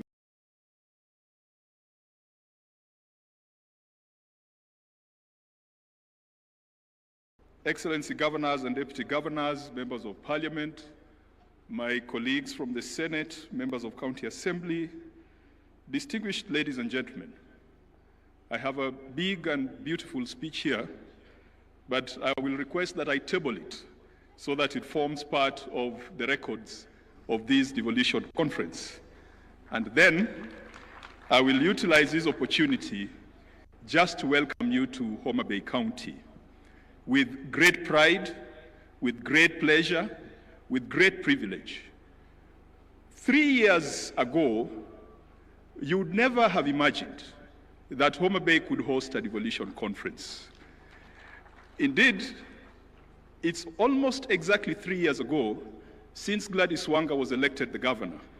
And when we sat in that hall waiting for the results to come, we said, by the way, one day we could host a devolution conference. And I thought it would happen in her 2-term, not in her 1-term. And it has come sooner, earlier than we expected. And this morning, when I was going through the Bible, I reflected on an interesting conversation between Nathaniel and Philip. It is in the book of John. Philip tells Nathaniel that a good thing has happened in Nazareth. And Nathaniel, being the cynic, asks, what good can come out of Nazareth? And Philip responds, come and see. What good can come out of Homa Bay? I am glad that you have come, and I am sure that you have seen that this county is truly the county of endless potential. And it is not just our human resource. You have seen our natural resources, the beauty of our land, how productive it is. I know the land brokers in the room are seeing the potential. My friend, the chair of this committee organizing the conference, Governor Kahiga, has promised that he's coming back with land brokers from Nyeri to split the land into small 50 by 100 and then to sell. Of course, there is so much here that we cannot exploit ourselves as sons and daughters of Homa Bay. And so we are open. We welcome all Kenyans. We welcome all Africans, including our brothers from Ghana. We welcome the development partners. Homa Bay is open for business. Kenya is open for business. Each of our 47 counties is beautiful. Good things do not only come from Homa Bay. Sometimes we look upon the small endowments that God has given us. The potatoes from Nyandarua, the rice from Kirinyaga, the gold in Migori, the savorite in Taita Taveta, where my friend Mwadime has a problem with the girls. He says the short ones are quarrelsome, but he has told me that he has apologized on that slip of the tongue. The oil in Turkana, each of our 47 counties has got something good, just the same way something good came out of Nazareth. Your Excellency, when you talked of the bottom-up economic transformation model, I believe that devolution would be the channel for delivering development bottom-up, delivering development to the grassroots, and it still remains the surest way of empowering the people and empowering communities. Your Excellency, I don't want to say much. The Speaker of the Senate is present and will make the formal presentation and will also introduce the senators present because he's the head of the institution. The Governor of Homa Bay is present and she will also introduce and acknowledge all the leaders who have come from Homa Bay County. All the elected members of Parliament, National Assembly and Senate from Homa Bay are here. We have given Governor Gladys Wanga full, unlimited and unconditional support. And that is why she has been able to host Madaraka Day and host Devolution Conference with so much success. Allow me to apologize if there has been any indiscretion, if there's been anywhere or in any way we have fallen short of your expectation. I apologize on behalf of the people of Homa Bay. For a long time, this county, this region, has been the black sheep of the family called Kenya. Past governments have looked at this region, have looked at this county with the cynicism of Nathaniel. And they've always asked, what good can come from Nyanza? What good can come from the people of Homa Bay? And what good can come from the people of Luoland? Perhaps I might not tell them to come and see, but I will tell them to wait and see. Because President Ruto, you have made it your business to come and find out the good in this region. And you have just not been talking, you have done things. When you drive around this Homa Bay town, for those who are here for the first time, 3 years ago, we didn't have 90% of the tarmac you are seeing here. 3 years ago, we didn't have 90% of some of the public infrastructure you are seeing here. We thank you, Your Excellency. Good things will come from Homa Bay. Just wait and see. That's all the politics I'm doing today. And when it comes to matters of policy, I will allow the Speaker of the Senate to do so. But Your Excellency, just allow me, because the Devolution Donor Working Group have spoken, I thought they would talk about how fast we process some of the instruments that are required to draw on donor support. I want to commit and I want to promise the Devolution Donor Working Group that we have had a conversation as a Senate, and we had that conversation with CS Mbadi last week, that we must find a more efficient way of processing conditional and unconditional grants so that counties can draw on them in a timeous manner. Your Excellency, I'm glad that in this financial year, we never fought over DORA. DORA was assented to on the 30th of June. Perhaps that's a record, because in the first year of DORA, we even had to go to court. This gentleman here called Sang is the one who led us to court, and it was very contentious. For the first time, the formula for allocation of revenue amongst county governments was not contentious. It was passed very fast. For the first time, CARA has been processed very swiftly, and CS Mbadi had assured us that counties would start getting money. Good things are happening in Jerusalem.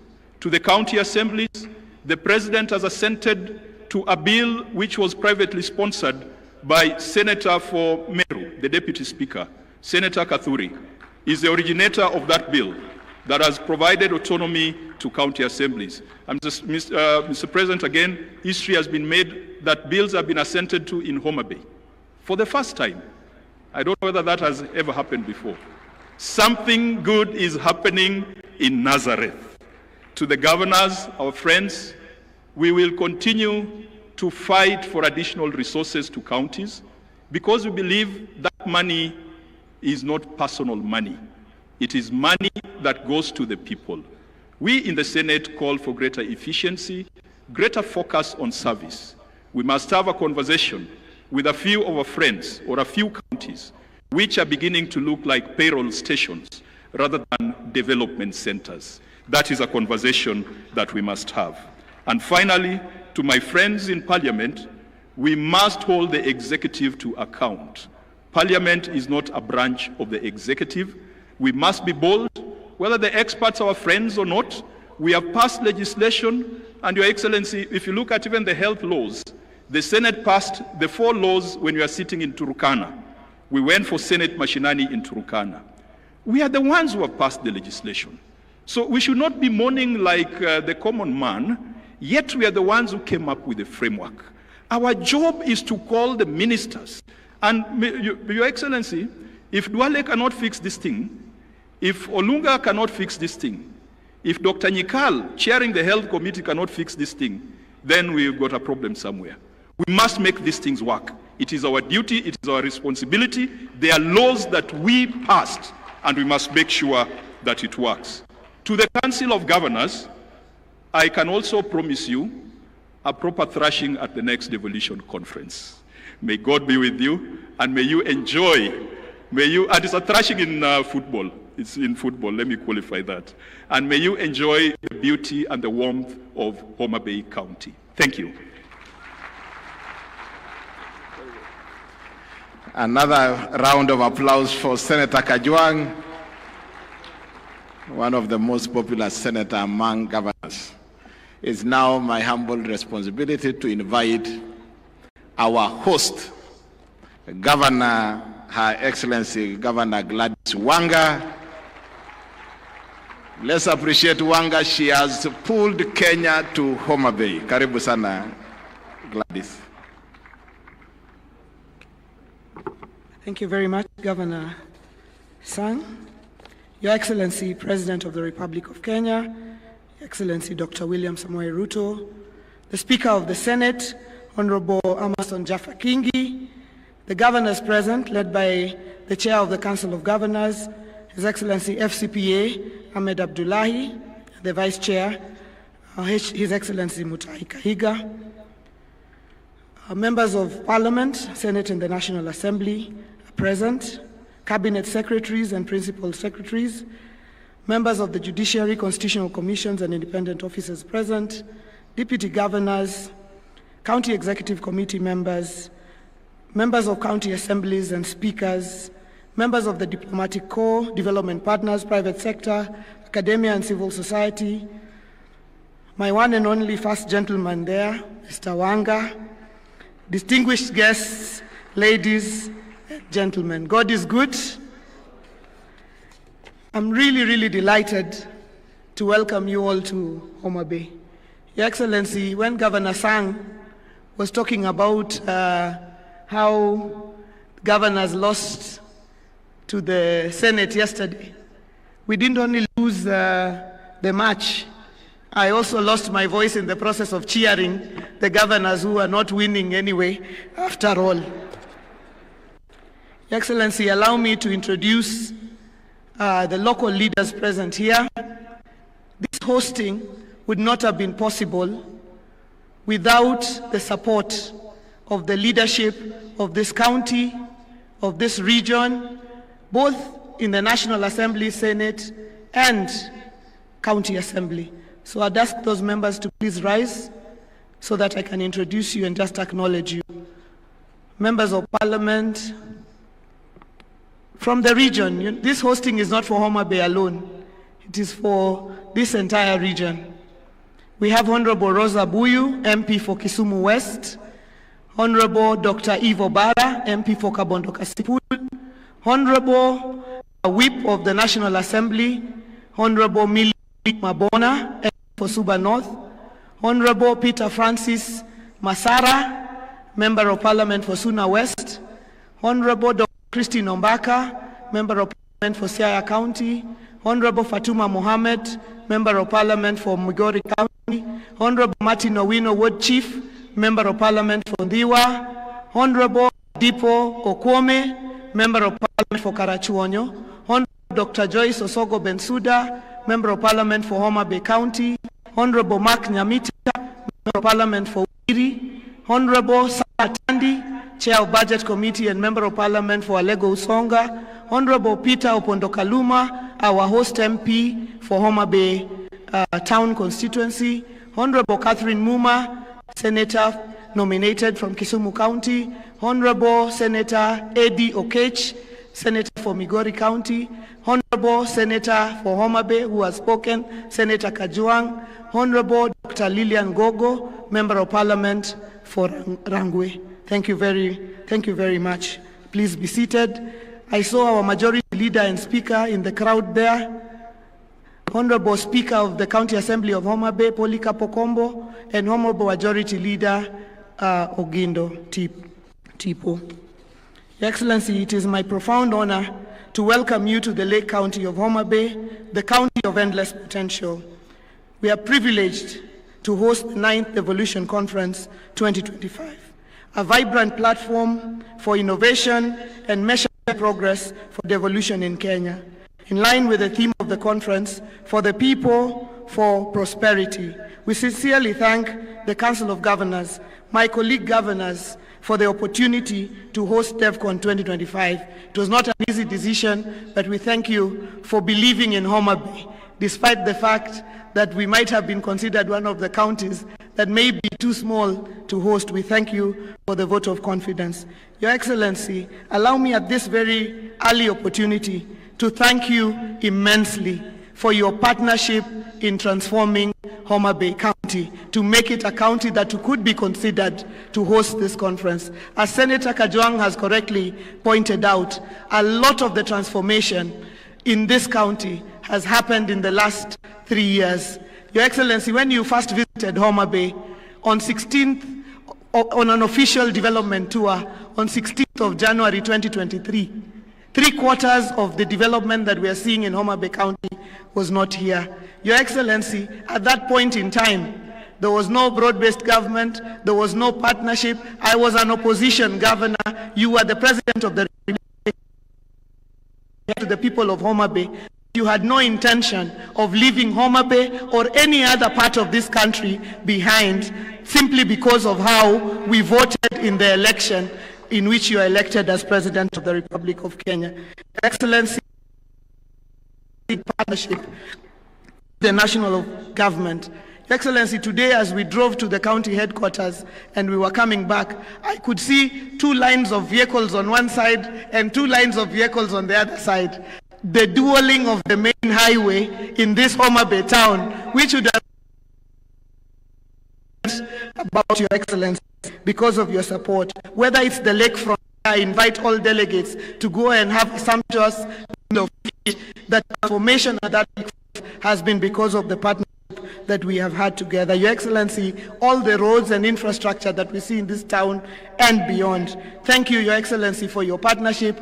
And I'd like to say to all the delegates here, Karibuni sana Homa Bay, Arwako hu Homa Bay County. Your Excellency, in reflecting on our journey, 15 years ago, Devolution was enshrined in the Constitution 2010 as a transformative force to bring development and services closer to Kenyans. If Devolution were a person, it would be a spirited teenager, vibrant, curious, and occasionally challenging. The impact of Devolution is undeniable, with stories of progress written across our 47 counties. Devolution is a key pillar of our Constitution, and it is befitting that this DevCon is held here in Homa Bay, the home of Dr. Odhiambo Mbai, the architect of the Devolution Committee during the constitutional review exercise. And Your Excellency, we thank you because this morning you met the family of Dr. Odhiambo Mbai as we unveiled a plaque, a commemorative plaque at the Arboretum. Our task is to make devolution work for all Kenyans, deliver equity, inclusion, and social justice, closing the socio-economic divide, delivering on the sustainable development goals of leaving no one behind. As we celebrate devolution during DevCon, we celebrate the national unity and diversity of Kenya as one nation. And I'd also like to thank you, Your Excellency, President and Right Honorable Raila Odinga, for consistently demonstrating transformational leadership for celebrating devolution. When I assumed office in August 2022, I knew the public expected results as I ran on a Genoa manifesto of hope. Results not just in infrastructure, but in tangible services and opportunities for Homa Bayans. Our pro-people, word-based programs have touched many households. Your Excellency, this morning as you visited our stand, at the Homa Bay stand, you saw that we were celebrating 96 days, straight days of no single mother lost in Homa Bay due to maternal mortality. Your Excellency, this is due to the intensive programs that we have invested together with your government in community health promoters, coming all the way to a robust SHAP program, Your Excellency, and an MPDSR program, a weekly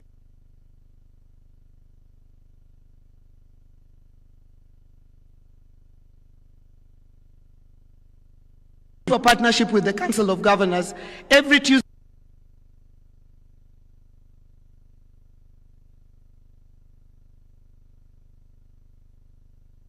and doctors and the health workers review among themselves and help themselves. And I'm really, really proud that the 96th day has reached without us losing a single mother, because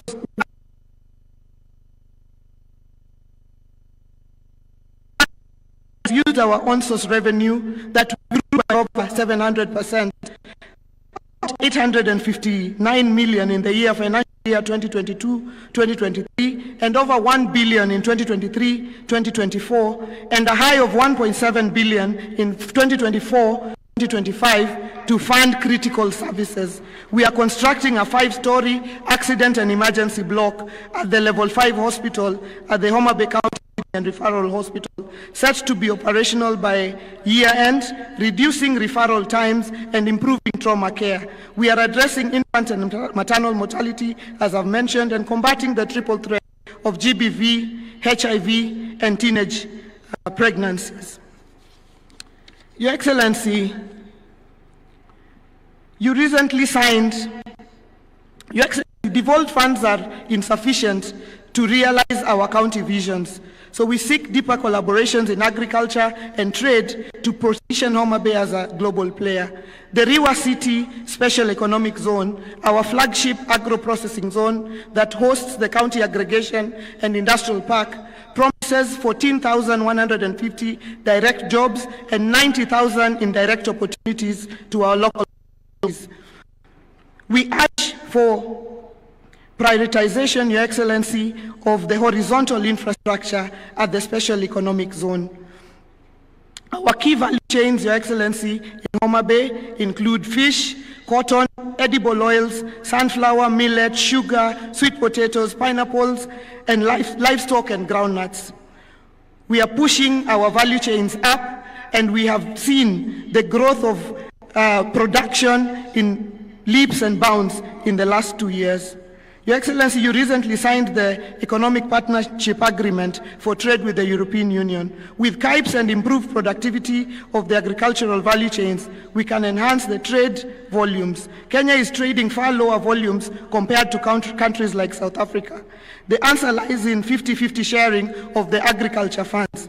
The national government charged with policy making should take 50%, leaving 50% to counties to revolutionize agriculture for food security, agro-processing, trade, job creation, and enhancing farmers' incomes, thus fighting poverty. Your Excellency, we need to worry about powering investments and industries like the Riwa Special Economic Zone.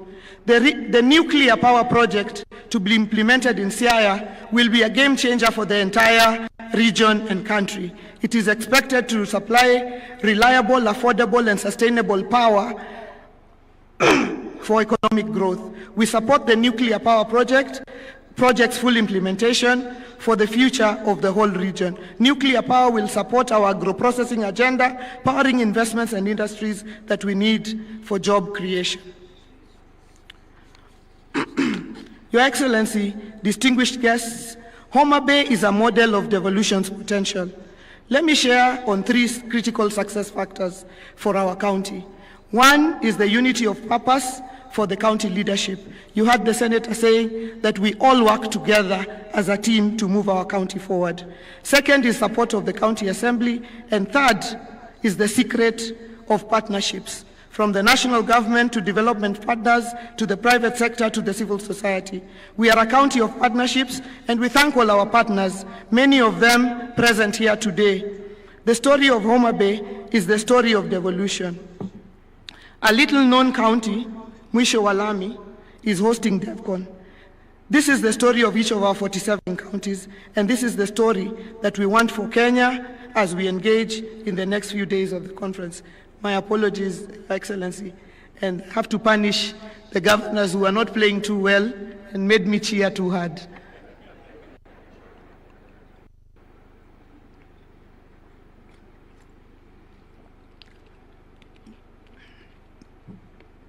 In implementing devolution, we have revitalized Homa Bay, positioning it as a hub for business and investment with ambition to achieve city status in the next decade. Our lakefront development, including upgrading of the Homa Bay Pier, supported by the national government, is drawing visitors to the Bay of Endless Potential. We have strategically relocated our new county headquarters to Arujo, Your Excellency, which you opened this morning. The county headquarters is a project we have in partnership with the County Pensions Fund, based on Article 207 of the Constitution under a tenant purchase agreement. The new county headquarters is part of our larger vision to make Homa Bay a city, to clear out the lakefront of administrative offices, take them up and leave the lakefront open for hospitality, in line with our vision to become the Cape Town of Kenya, within the decade. Your Excellency, in closing, in the spirit of inclusion, as part of our pre-conference events, we had a very, very strong and candid youth baraza with our youth that were supported from all across the country by SHOFCO. And SHOFCO who are present here today. Your Excellency, they have generated points of a memorandum and a communique, which I am sure at the appropriate time they will hand over to the appropriate place, Your Excellency. I thank SHOFCO for ensuring that we have brought our youth on board, and we also did launch our youth policy yesterday, Your Excellency. Your Excellency, at the home of Gor Mahia, I would like to take this opportunity to congratulate Harambee Stars for their impressive performance so far in the matches, Your Excellency. And I'd like to thank you for motivating them and supporting them. We all wish we were players, because in the next couple of weeks we would all have been great millionaires. But Your Excellency, we congratulate Harambee Stars and we thank you for nurturing sport in the country. Let me take this opportunity to once again welcome you all to Homa Bay. Please do enjoy yourselves. Don't restrict yourself to the conference venue alone. We have the Paya there, we have the islands of Rusinga, we have the Love Island of Takawiri for those who came with their better halves. We have the Ruma National Park, we have Simbi Nyaima, the Crater Lake, we have the Bala Hot Springs. There will be people to direct you to enjoy your experience in Homa Bay. Thank you very much and God bless you.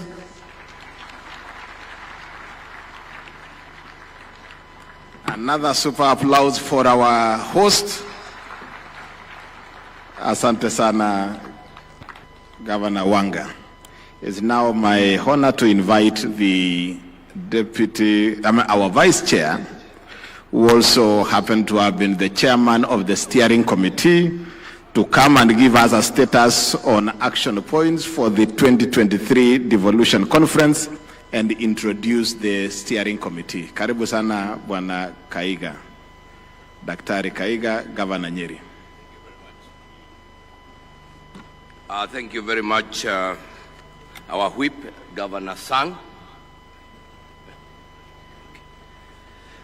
Your Excellency, Honorable Dr. William Samoei Ruto, the President of the Republic of Kenya, the Honorable Amason Kingi, Speaker of the Senate, Excellency Governors and Deputy Governors, Cabinet Secretaries, Honorable Members of the Senate and National Assembly, representatives of constitutional commissions and independent offices, leaders of Homa Bay County and the Greater Nyanza region, ambassadors and high commissioners, principal secretaries, members of the county assemblies, all national government and county government representatives, private sector and civil society representatives and development partners, international delegates, distinguished ladies and gentlemen, good afternoon. On behalf of the entire 2025 Devolution Conference Steering Committee, I take this opportunity to welcome you, Your Excellency, President William Ruto, to the 9th Devolution Conference and the 2nd biannual Devolution Conference. I also take this opportunity to extend a warm welcome to my fellow governors who are present with their deputies and respective county leaders. Your immense support to make Devolution Conference 2025 a reality is appreciated. To all the national executive representatives attending this conference, your presence in Homa Bay County is proof that Kenya's devolved system of governance is rooted in consultation, cooperation, collaboration, and coordination. I know that the legislature at both levels of government is represented here too. Your voices in the anticipated discussions will be crucial, since for us to entrench equity, inclusion, and social justice, the public purse must be distributed to the lowest levels and reach the most vulnerable of populations. Your Excellency, this year, the participation of the civil society organizations has been much more than previous conferences. This was deliberate so that this event can begin to be more inclusive. I am confident that this year many diverse voices will be heard and that our communique will capture varied resolutions and bring more institutions at the implementation table. At this time, allow me, Your Excellency, to recognize the team that led the preparations of this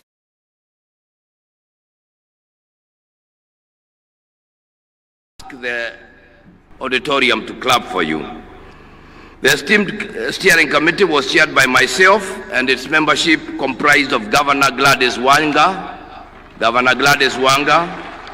Senator Catherine Muma, thank you, Senator Beatrice Ogola, the Principal Secretary Mr. Michael Enasalon, the Honorable Chege Mwaura, Secretary General of the County Assemblies Forum, Ms. Gloria Wawera, Chief Executive Officer of the National Council, Youth Council, and Mr. Tom Were of ACT.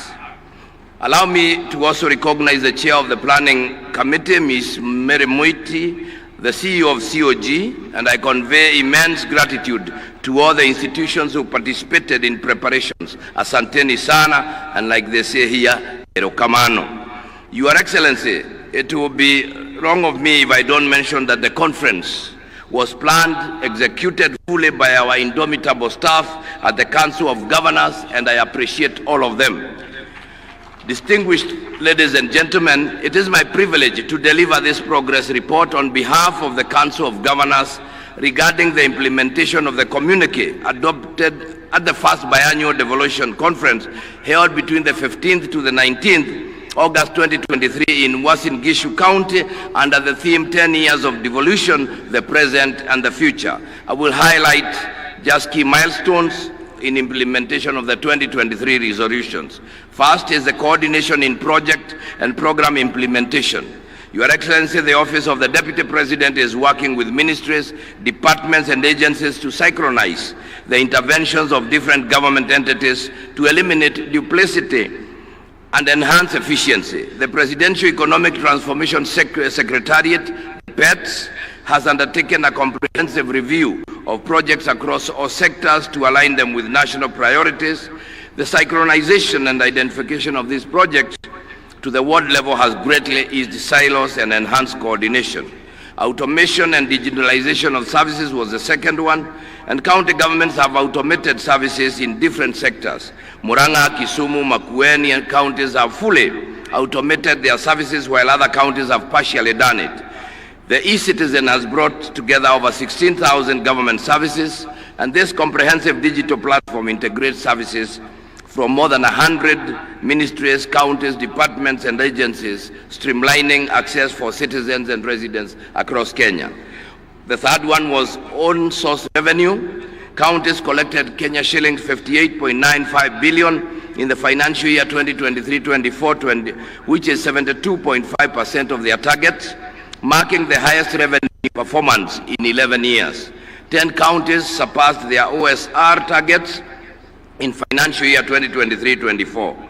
All the 47 counties are currently automating their revenue systems to enhance transparency and zero leakages in revenue collection.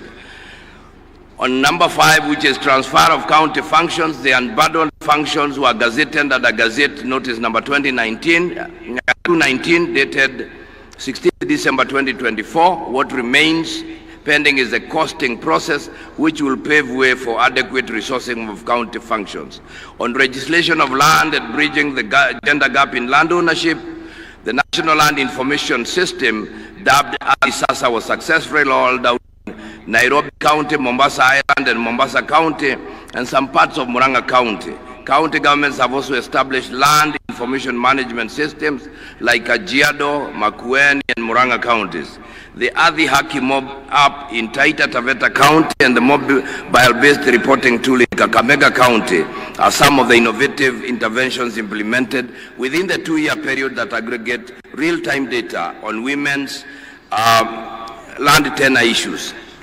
Kakamega, Busia, Nairobi, and Mombasa counties, in partnership with Athi kwa Kina Mama, AKMA project led by We Effect, implemented a project aimed at increasing women's access to land rights by establishing safe spaces for grassroots land rights defenders within the reporting period.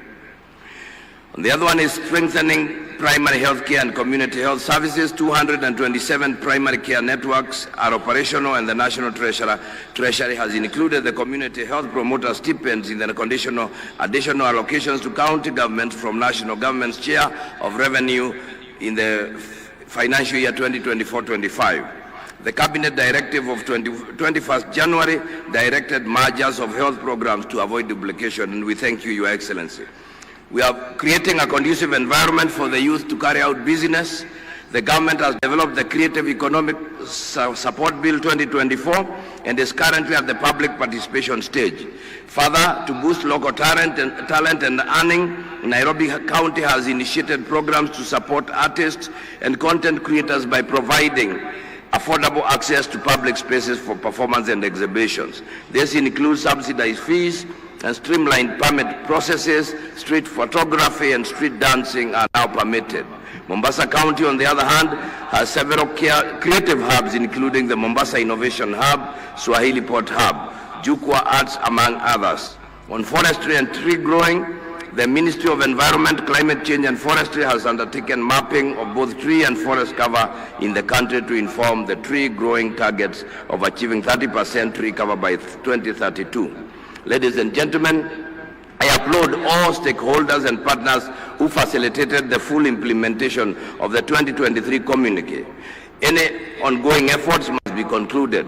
The full matrix containing the status of all the 2023 resolutions can be accessed at the Marifa Center, the knowledge hub for COG. To maintain momentum, we must strengthen intergovernmental collaboration to fast-track pending legislation and ensure equitable resource allocation. There is also need to deepen engagement with the private sector to bridge funding gaps. Number 20, let us recommit to this collective endeavor, ensuring that the resolutions of the Devolution Conference 2025 will continue to build on the progress we have witnessed and spurs to greater heights in championing devolution. I wish all of the delegates a wonderful time at this conference. Thank you very much. Let's appreciate the chairman of the steering committee, Governor Kaiga. At this point, I want to invite Governor Muranga to come and showcase a county innovation as the technical team also prepare the devolution video that will come shortly after. Karibu Governor Irungu Kangata. Your Excellency, President of the Republic of Kenya, Dr. William Ruto, my fellow governors, led by our chair and our vice, and the host governor, the other colleagues, senators, and also every other protocol established, including the county assembly. Allow me to, there's a request made that Muranga showcases various innovation in technology. Whoever has the system can put them up. Your Excellency, Muranga County has automated various systems through our own internal staff. The first innovation was in revenue collection. On your left side are various revenue streams, whether parking, market, quarrying, land, vet services.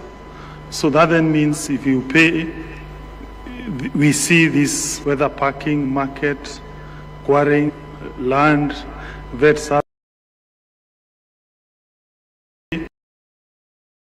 These live data.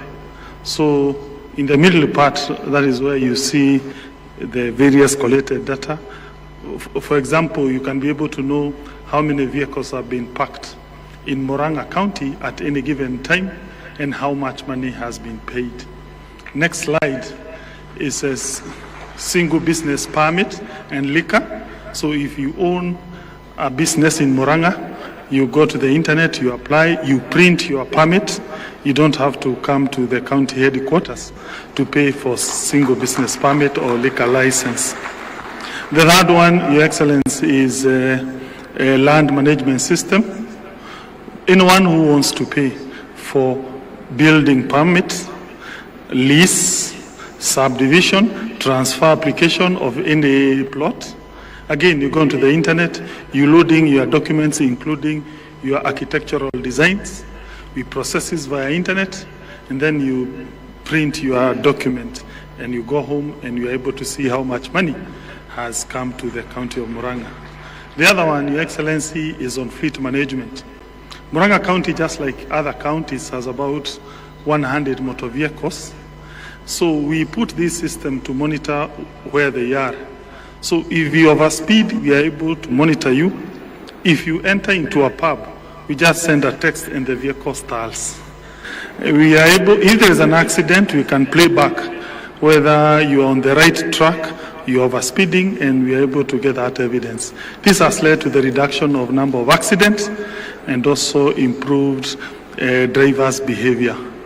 The other one is Inua Mkulima. Your Excellency, this one was made in partnership with Cooperative Bank of Kenya, where we give our farmers, those who are in milk and mango, subsidy money, so that when they go to a pre-qualified shop, they are able to redeem certain farm inputs. For example, animal feeds, even foodstuff. So it is a technology that is mobile-based. So when you go to a certain shop, this is the card we give them. So you give it, if you are a member of that program, your money will be deducted, which has been preloaded in that e-wallet. That supports milk and mango value chains in Murang'a. The other one is file management portal. This is our own internal system in the county government. We have another one for hospitals. We are able to now know how many patients are visiting our health facilities at any given time. We have about 150 facilities. So, for instance, now you can see we have 6,487 patients now. In the middle part, that is the diseases that have taken them there. At the end, the money they have paid us today, whether by M-Pesa or SHA claims. This system was made together with the Ministry of Health, and I thank my friend Mr. Jared because he's currently in all 157 medical facilities. Allow me to end there because they are many, but just to give what are the downside or the problems we encounter. Number one is unstable internet. We hope that our service provider will be able to stabilize internet. Secondly is unstable power. We have been compelled to now solarize our health facilities so that when we have a problem with the national grid, our systems continue functioning. Thank you.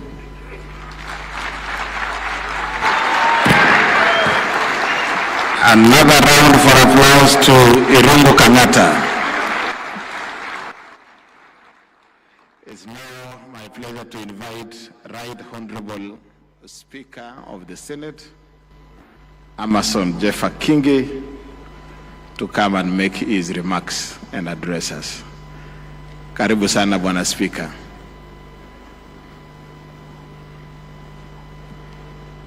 And he will also have the opportunity to introduce the members of Parliament, both Senate and the National Assembly present.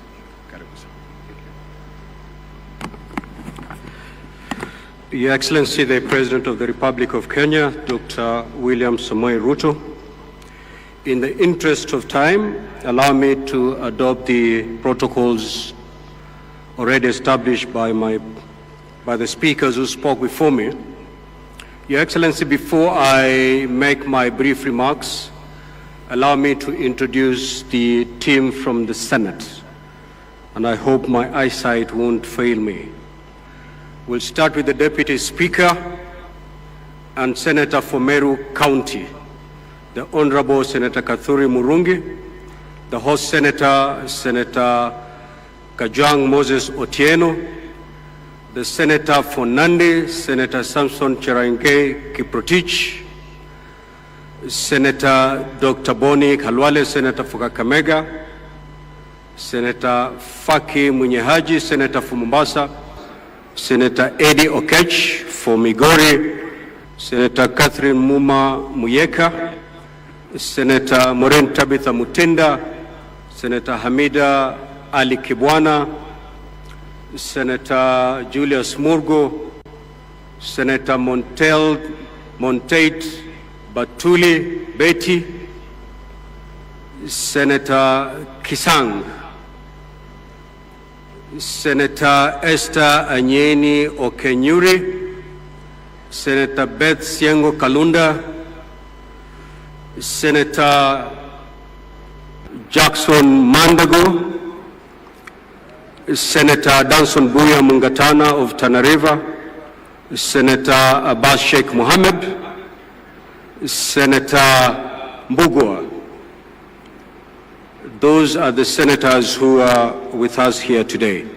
Further, Your Excellency, before I make my short remarks, I have been given a request that I should place before you, in keeping with your generosity, Your Excellency, that has been witnessed by Kenyans for the past couple of weeks, where you extended some appreciation to the national team, Harambee Stars, for every match that they win. The Senate team, having beaten the governors,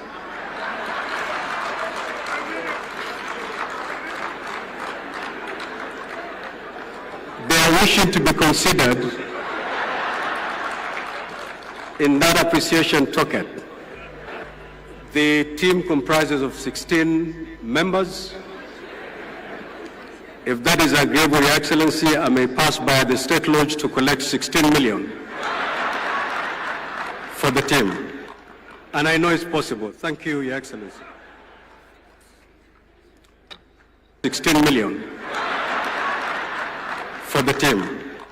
And I know it's possible. Thank you, Your Excellency.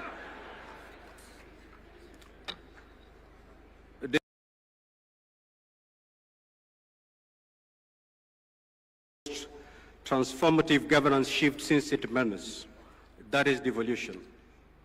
We gather here to mark 14 years since the birth of devolved governance, a constitutional promise to bring government closer to the people and to ensure equitable development and to reverse decades of marginalization.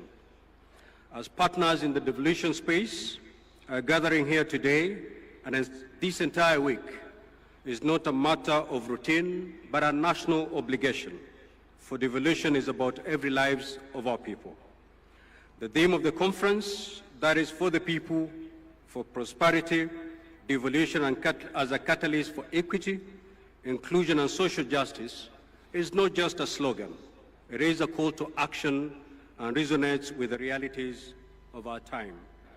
It reminds us that devolution is not about systems or structures. It is about people. It is about the mother in Turkana who now accesses maternal health care at a local health facility.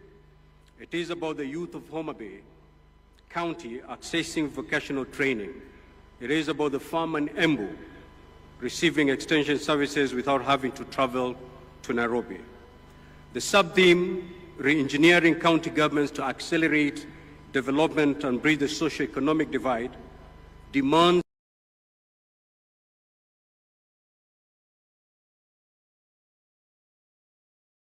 responsive and people-centered.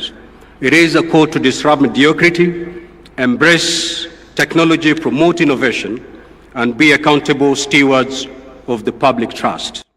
Your Excellency, we promulgated the Constitution of Kenya in 2010 and operationalized it in 2013. We reimagined a Kenya where no county, no village, no Kenyan will be left behind. We moved away from a centralized, top-down approach that had for decades marginalized communities and deepened inequalities. In its place, we embrace a model of governance that is participatory, inclusive, and closer to the people. And while the journey has not been perfect, it has been profoundly transformational. Healthcare services, once centralized and overstretched, and now within reach of millions. County governments have constructed over 1,000 health centers, recruited thousands of health workers, and enhanced immunization coverage and maternal health. Infrastructure development has flourished. Counties have built thousands of kilometers of rural roads, enabling farmers to access markets and people to move with ease. early childhood education, water provision, agricultural extension services, and local economic development all have experienced rejuvenation because of county-level planning and execution. Above all, citizen participation in governance has deepened. Today, a resident of Wajir, Lamu, Nyandarua, or Vihiga has a say in how resources are allocated in their ward, an unthinkable reality 2 decades ago. At the heart of these gains, Your Excellency, stands the Senate, the constitutional protector of counties and their governments, as proclaimed in Article 96 of our Constitution. In line with its mandate, the Senate has recorded the following milestones. It has allocated close to Kenya shilling 4 trillion cumulatively to counties through the Division of Revenue County Allocation Revenue Acts. Oversighted the use of these funds through the standing committees of the Senate. It has championed legislation that have empowered counties, enabling them to cooperate efficiently. The County Public Finance Laws Amendment Act, a key legislation that guarantees financial autonomy to our county assemblies and further anchors their role of oversight, legislation and representation at the county level, has finally become a reality after Your Excellency did assent to it this morning. We thank you for that. It is no doubt, Your Excellency, that without the Senate, devolution would be a shell. With the Senate, devolution has become a shield for the aspiration of many Kenyans. Indeed, at this juncture, allow me to applaud our senators for working tirelessly in building consensus to navigate very complicated tasks as they execute their mandates. A good example is the collective effort and team spirit that characterized the debate and passing of the fourth revenue sharing formula for counties for the year 2025, 2026 to 2029, 2030. This was a profound departure from the past. Such an exercise was riddled with acrimony and laced with political differences. Your Excellency, yet even as we celebrate these achievements, we must confront the hard truths mirrored in the following realities. These are the threats to devolution. 1. Corruption and weak accountability systems in some counties continue to threaten and erode public trust in devolution. Failure, regrettably so, failure by some governors to heed invitation by the Senate to come to the Senate to account for the resources placed in their hands not only erodes the good working relationship within the devolution family, but also is detrimental to the noble goals of devolution. Regrettably, Your Excellency, we have seen cases where Senate committees have had to encounter hostilities when they visit counties in exercise of the oversight mandate. Very regrettable. Duplication of rules and power struggles between national and county governments undermine efficiency and cooperative governance. Inadequate on-source revenue mobilization by counties has left them over-dependent on the exchequer, limiting innovation and self-reliance. Wrangles within the county assemblies, which sabotages work delivery. Your Excellency, a case in point is the county of Nyamira, where at some point we had 2 county assemblies, 2 clerks and 2 speakers. Disbursements of funds to counties and politicization of county development priorities, which often sidelines community needs. Your Excellency, to secure the next decade of devolution, we must act decisively and collectively to deal with these threats. Distinguished participants, devolution was never meant to be a destination. It is a continuous journey, one that requires vigilance, courage, and commitment. Let us not allow short-term political interest to dilute the long-term vision of equitable development. Let us recommit to the devolution dream by ensuring it lives and blossoms in every ward, in every village, and every heart. For the greatness of a nation lies not in the glitter of its capital city and its urban centers, but in the dignity of its villages. May God bless our counties, and may God richly bless our land. Thank you, Your Excellency.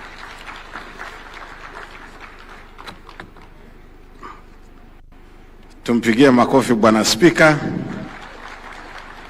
I now want to invite our chair, FCPA Mohamed Abdullahi, to come and make his remarks and in turn invite His Excellency the President. Karibu Bwana Chairman. Tumpigie makofi Bwana Chairman.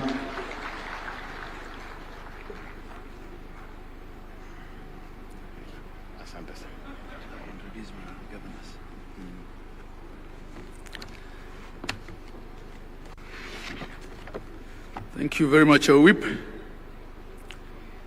Your Excellency, I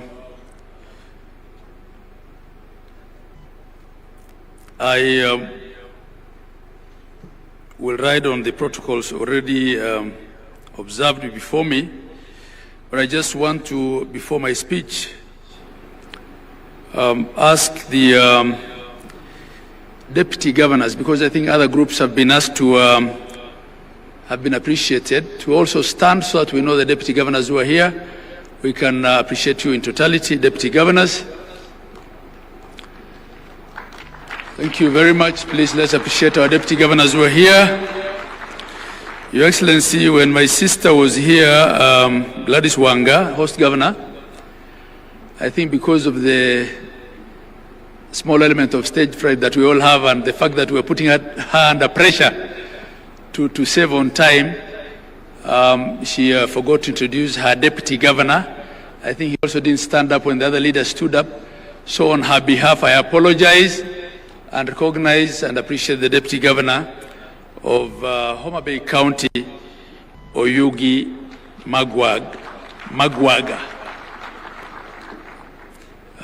Your Excellency, I also want to appreciate the presence of our CS Opio Wandai. CS, you can just stand up. Now, with that, Your Excellency, because not all governors will have an opportunity to come and stand up here, I'll be the last one speaking before I invite you. I want to ask all the governors to stand up. Excellency governors, host governor Gladys Wanga was here. She stood and spoke. My vice chair was also here, Dr. Mutahi Kahiga. Our whip was our MC here, Steve Sang. Then we have my immediate former boss. She's chair emeritus, governor of Kirinyaga and Waiguru. We have the governor of Tharaka Nithi, Governor Muthomi Njuki, Governor His Excellency Ochilo Ayako of Migori, Governor Nadhif Adam Jama of Garissa, Governor Kiarie Badlisha of Nyandarua, Governor Mohamed Khalif Mandera, Speaker Emeritus, Governor of Bungoma Kenneth Lusaka, my professional colleague, FCPF Fernandez Barasa, Governor of Kakamega, Governor Paul Otuoma of Busia County, Governor Patrick Olentutu of Narok, Governor Mahmoud Mohamed Ali, Marsabit County, Governor Orengo James, Siaya County, Governor Professor Hilary Barchok of Bomet, Governor and Benjamin Cheboy of Baringo County, Sister Governor Cecily Mbarire of Embu, Governor Amos Nyaribo of Nyamira, and Governor and Kachapin of West Pokot. Am I missing out anyone? Oh yes, Governor Wilba Otichilo Vihiga, Governor Julius Malombe Kitui, Governor James Irungu of Laikipia, and Governor Kangata, who was here with some innovation a while back. I thank you all. Your Excellency, I had to do that. Your Excellency, the President of the Republic of Kenya, Dr. William Samoei Ruto,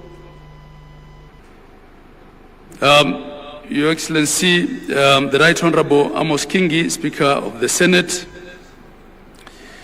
all the governors here present, and I will ride on the protocols thus far established, all delegates attending Devolution Conference 2025. On behalf of the Council of Governors, I take this opportunity to welcome His Excellency the President, the Honorable Dr. William Samoei Ruto, and all our distinguished guests and delegates to the 9th Devolution Conference and the 2nd Biennial Devolution Conference. As they say here in Homa Bay County, Warwako Uduto. You're all welcome. This year, our discussions will focus on 3 key themes of equity, inclusion, and social justice. Your Excellency, in the recent past, our country has witnessed citizen protests triggered by, among others, the finance bill, youth and government issues, and governance concerns. The continent and the world watched as our young people, popularly known as the Gen Zs, marched in major streets across the country, demanding for their voices to be heard. It's sad, of course, also that they were politically infiltrated. Indeed, the theme of the conference, for the people, for prosperity, for the people, for prosperity, devolution as a catalyst for equity, inclusion, and social justice, is meant to spur deep conversations on how the devolved governments can position themselves as the implementers and champions of these 3 democratic tenets of inclusion, equity, and social justice. This year, as we host the conference, it's a conference with a difference, the addition of side events that will be hosted by a myriad of partners, including government agencies, civil society organizations, the private sector, and development partners, will bring as many voices as possible to the conversation.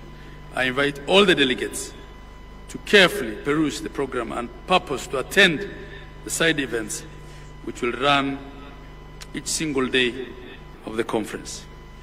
I'd like to sincerely thank the team that led to the preparations of this year's conference, all the members of the esteemed steering committee, which traditionally, Your Excellency, is chaired by the Vice Chair of the Council. This year it was chaired by Dr. Mutahi Kahiga, my Vice. I'd also like to acknowledge the Planning Committee led by the CEO of Council. They go through sleepless nights to deliver a conference to 12,000 delegates. Asanteni sana. I'd also like to recognize the presence of our international delegates this year. We have guests joining us from different parts of the world. You saw also they were represented on top here by the Jospong group of Ghana, who are displaying waste management. In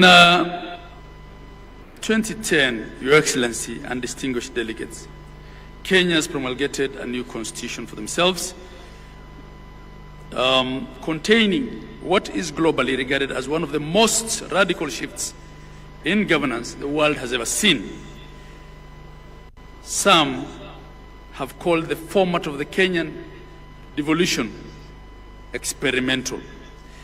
The new system created distinct and yet independent governance through the national government and 47 county governments, which are constitutionally mandated to deliver on key services through locally elected leadership and representatives.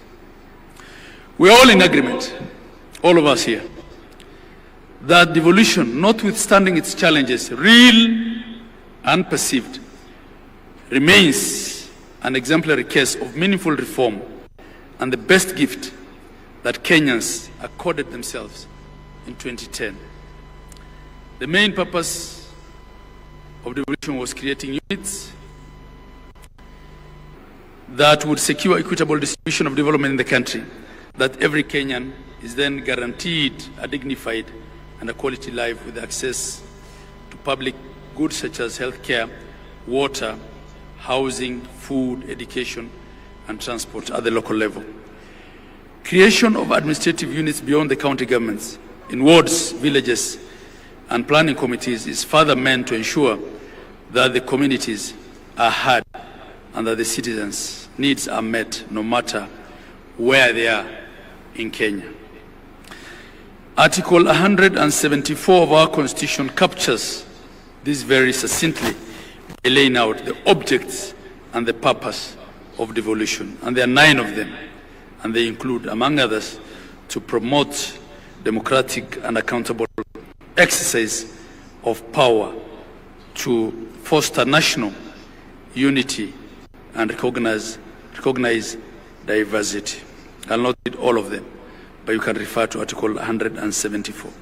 And in fact, in that article, Your Excellency, it's only one, really, and the object that explicitly refers to economic development under F, which says social and economic development and the provision of proximate, easily accessible services throughout Kenya.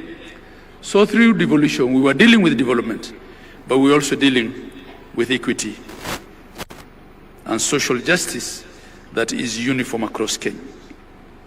From the above, ladies and gentlemen, the architecture of the Constitution anticipated that devolution would not only be concerned with economic development, but it will also foster national unity, democratic and political inclusion, and facilitate the decentralization of power, responsibilities, and resources, all aimed at bringing decision and services closer to the people.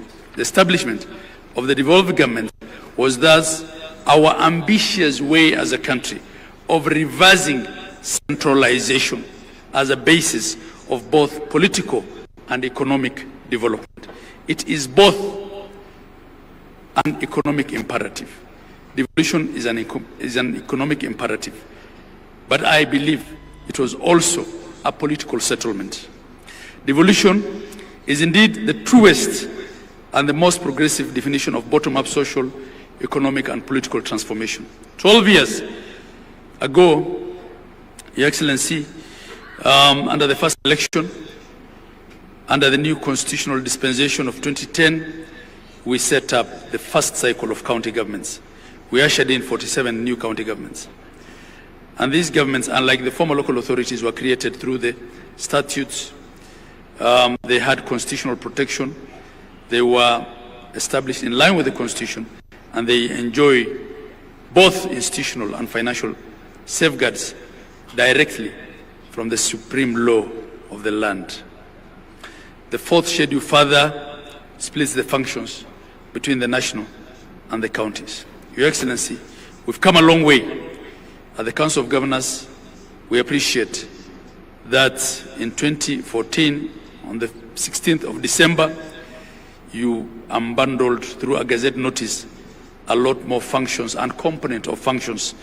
And this has been something that has been outstanding for long, and we don't take it for granted. But we still seek the further unbundling and costing of the few remaining functions, that they be completed to finality in full compliance with the letter and the spirit of the Constitution, and that the attendant resources of all functions already transferred will all follow.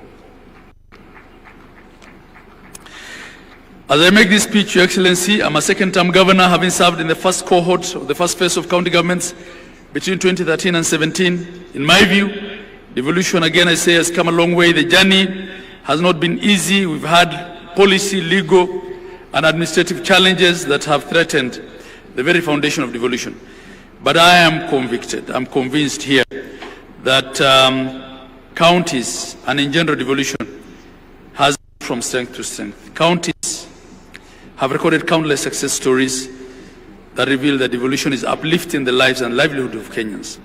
According to the 2024 Gross County Product Report,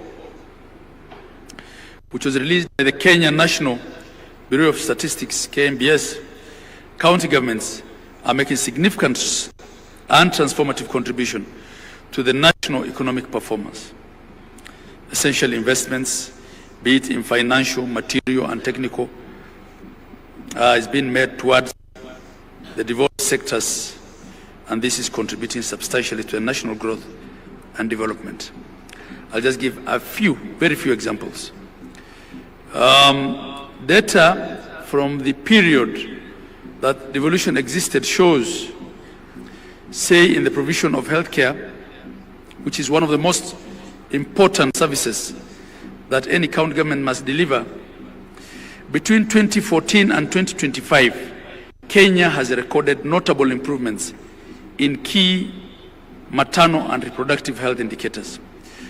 The proportion of women with at least 4 antenatal care visits has risen from 58% to 66%, and skilled birth deliveries has increased from 61% to 82%, reflecting the expanded access to skilled birth attendants as a result of devolution.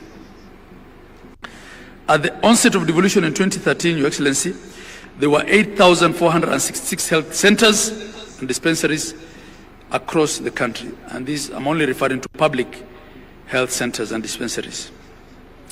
Robust and intentional health investment by county governments in collaboration with the national government and private sector has resulted in increasing these to 14,710 operational health facilities across Kenya. Public facilities account now for over 45% of all health facilities in the country, with the rest being faith-based and private. The majority of these public facilities are level 2 and 3, while level 4, 5, and 6 account for about 7% of all public facilities. When you look at the head count of healthcare workers, Your Excellency, we only had 874 medical doctors in district hospitals before devolution. We also had 6,620 nurses. Today, this has expanded to 4,651 medical doctors in public facilities in counties. We also have 34,000, up from 6,000, 34,220 nurses in county facilities, 7,877 clinical officers, 4,686 lab technicians, 1,942 nutritionists, among other healthcare workers. This clearly represents a more than fourfold growth in human resources. At the community level, partnering with the national government, we now have 831 community health workers. And Your Excellency, you can give examples in agriculture, where we now have 6.5 million farmers registered, as opposed to 541,000 in 2016. We can give examples in ECD, where we now have from nearly zero staff in payroll of ECD teachers in counties to over 30,000 ECD teachers across the 47 counties, and 48,700 ECD centers. There are many. But in the interest of time, I will just highlight the key.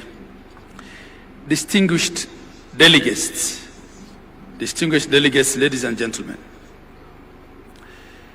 the story of devolution is dotted with many successes, and we can speak to it in every single county. Every single county has a story to tell, but I'll end it there. That notwithstanding, Your Excellency, there are numerous challenges. Challenges abound. The debate on functional integrity of the two levels of government, the quantum of resources allocated to devolution, delays of disbursements and releases of funds, and administrative action that leads to clawback. Policy, laws, especially subsidiary instruments that predate the 2024 Constitution that are not then compliant with devolution still remain a challenge. And Your Excellency, I will note that in spite of the month-on-month delays of disbursements of funds, for the 3 years that you've been in charge, 2 out of those 3, at least the last shilling, was released to the CRF, the County Revenue Funds account, by midnight, the 30th of June of that fiscal year. And we don't take that for granted. It was not always the case, Your Excellency. So in line with the conference theme, county governments must also ensure that resources are distributed equitably, even within the counties, that services are available and accessible to the most vulnerable populations that are marginalized, minority groups, and that there is meaningful participation in decision making. It's time for action, not for talk. As leaders who are gathered here, we've been called upon to serve. Let's heed this call with integrity, humility, and selflessness. Our Constitution expects us all here that we will conduct our affairs in the fullness of good governance practices, in respect of human rights, and in social justice, while ensuring that there is equity and inclusion at all levels. On the overall, Your Excellency, and I'm winding up, devolution has been and it will continue to remain a journey. It's not an event, it's a process. I can say as stakeholders we have done well, we can all do better, and that's why we're here with all the stakeholders and partners. We are ready to listen to what interventions we can apply to make devolved governance even better and stronger. As I conclude, let me take this opportunity to appreciate all our stakeholders who have supported this conference. I convey our heartfelt appreciation of the national government through the presidency, the Senate, and all the 47 county governments for their support and participation. A special thanks to our platinum sponsors and partners, the Kenya Commercial Bank, Safaricom PLC, and the Jospong Group of companies. Those were our 3 platinum partners this year. To all our other partners, this could not have happened without you.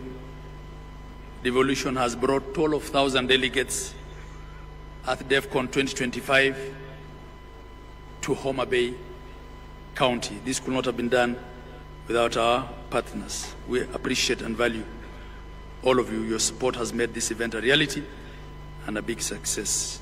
We cannot thank you enough. Continue to work with us as we keep the devolution fire blazing. I wish you all fruitful discussions in the coming days of the conference. It is now my duty and pleasure to invite His Excellency, the President of the Republic of Kenya, the Honorable Dr. William Samoei Ruto, to come and address us and officially open Devolution Conference 2025 for us.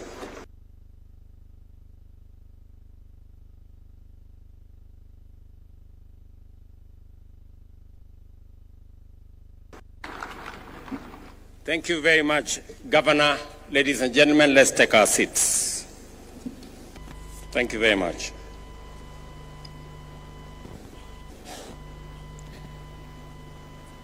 Your Excellencies, honorable members, distinguished ladies and gentlemen, good afternoon.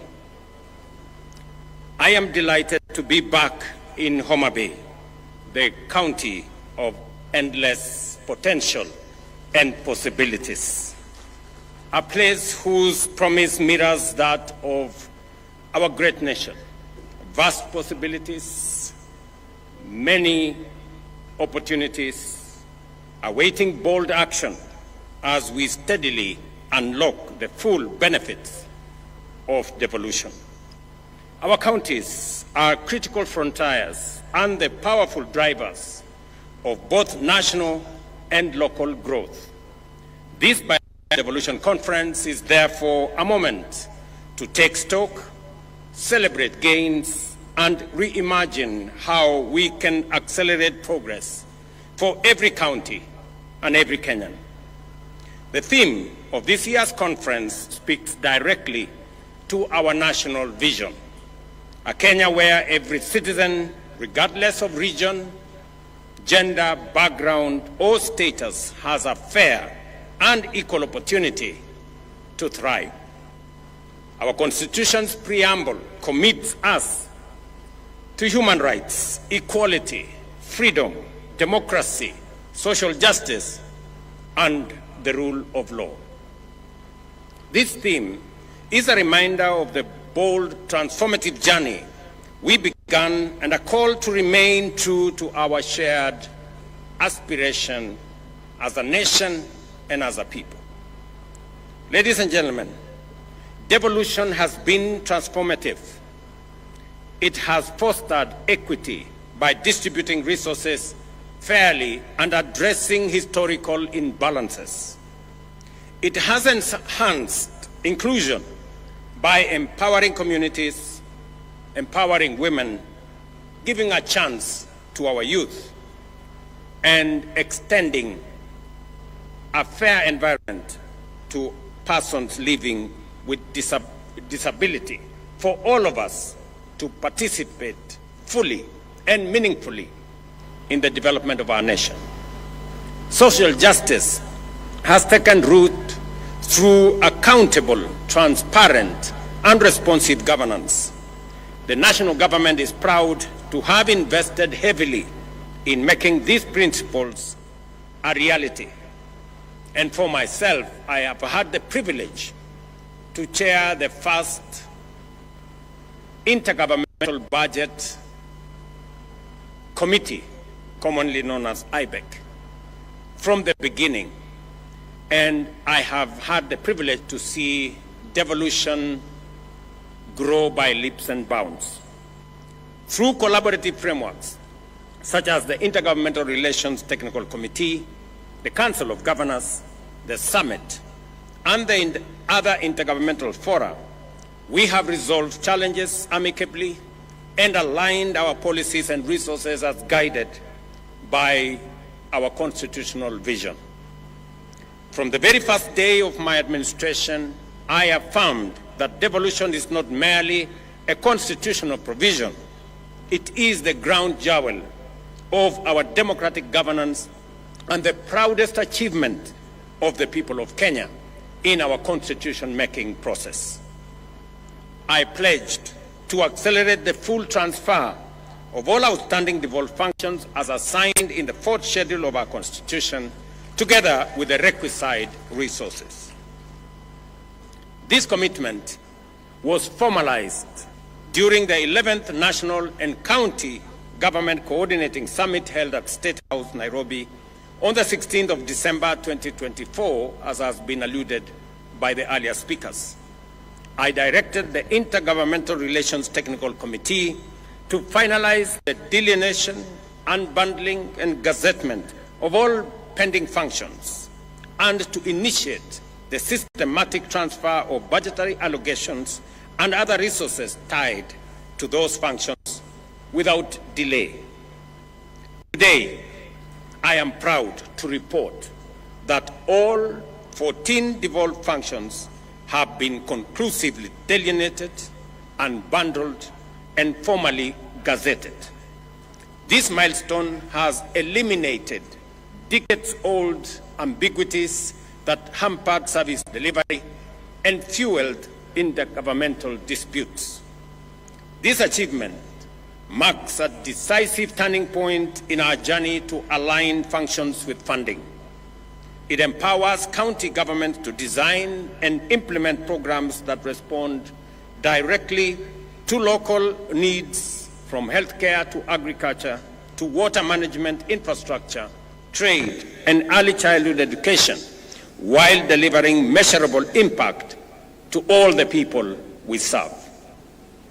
Further, to the gazettement of the unbundled and clarified functions by IGRTC on the 16th of December 2024 and the advanced process of resource identification, I am pleased again to announce that we have gazetted immovable assets, that is land and buildings, to transfer ownership to the counties through Gazette Notice number 11164 of yesterday, 12th August 2025, a process that has eluded us for the last 12 years.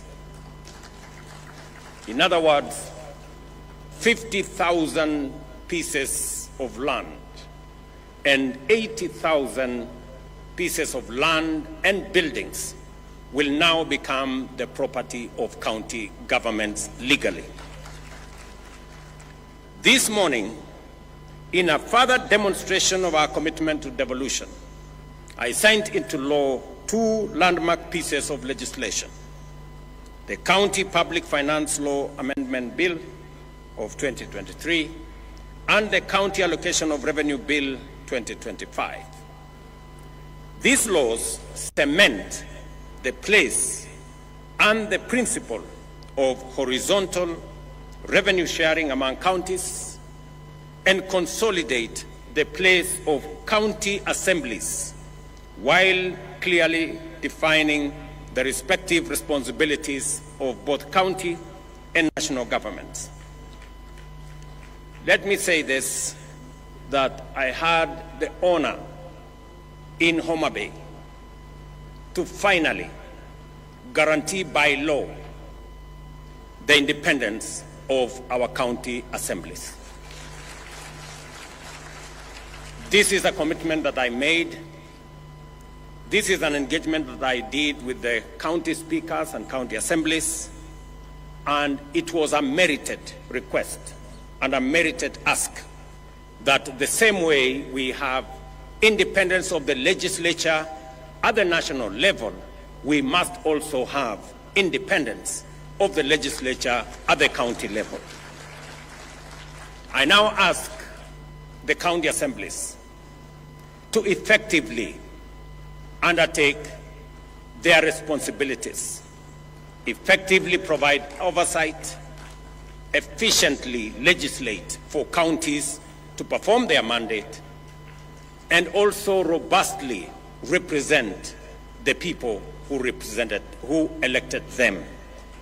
With this new mandate, with this new independence, the counties' assemblies now have no reason nor excuse not to do what they have been mandated by the Constitution effectively. Under the Division of Revenue Act 2025, we have allocated an unprecedented Kenya shillings 415 billion to counties, nearly 30 billion more than last year's allocation. The County Allocation of Revenue Act 2025 distributes this equitable share among the 47 counties in strict adherence to the revenue sharing formula set out in Article 217 of our Constitution. And again, today marks a turning point. We are using a new revenue sharing formula, again marking another historic step.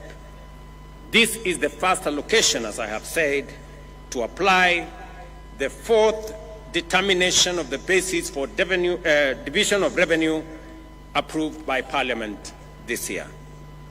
This is not just more money.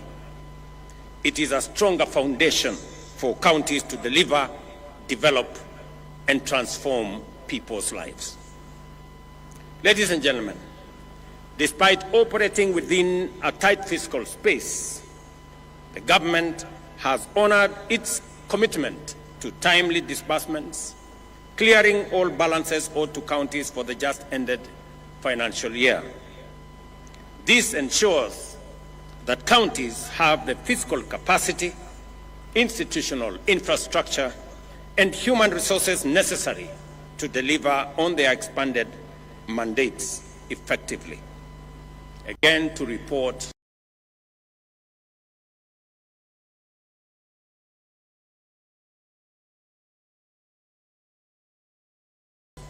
that yesterday, the native agricultural programs changing lives at the grassroots.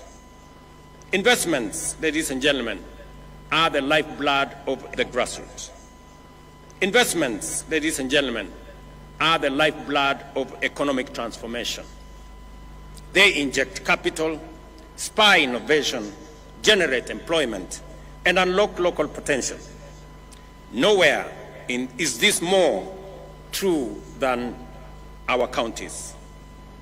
Under our bottom-up economic transformation agenda, we are working with counties to build one bankable, high-impact value chain in every county, from fish processing here in Homa Bay to leather in Kajiado and textiles in Kitui. This is about turning local potential into jobs, incomes, and exports. The Government of Kenya, through the Ministry of Investments, Trade and Industry, is developing investment procedures for key priority sectors, working with counties. This will serve as strategic tools to highlight opportunities, showcase value propositions, and support investor engagement locally in our counties and internationally as well. We have already completed the initial 4 sector packages: leather, business processing, outsourcing, e-mobility, and textile and apparels. By supporting end-to-end value chain ecosystems, we will increase local incomes, enhance food security, create jobs for our young people, and position counties as net exporters. Yet progress, again, ladies and gentlemen, is uneven, and the full promise of equity remains work in progress. This conference must be a turning point, not only for celebration, but for honest reflection and decisive action. To unlock the full potential of devolution, we must strengthen capacity in our counties by building the skills, expertise, and employing technology needed for effective service delivery. Excellencies, while we may not have all the resources we desire, we have enough.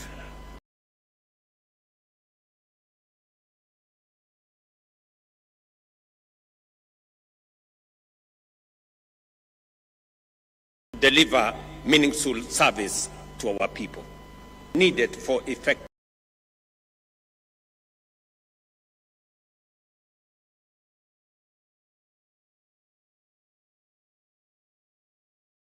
directing resources to the right purposes. Are we deploying them efficiently? How much is lost to waste and corruption? And what concrete measures are we putting in place to seal leakages, curb misuse, and enhance efficiency? These are the hard questions we must confront with candor, courage, and urgency. Without a doubt, we need to answer these questions as leaders.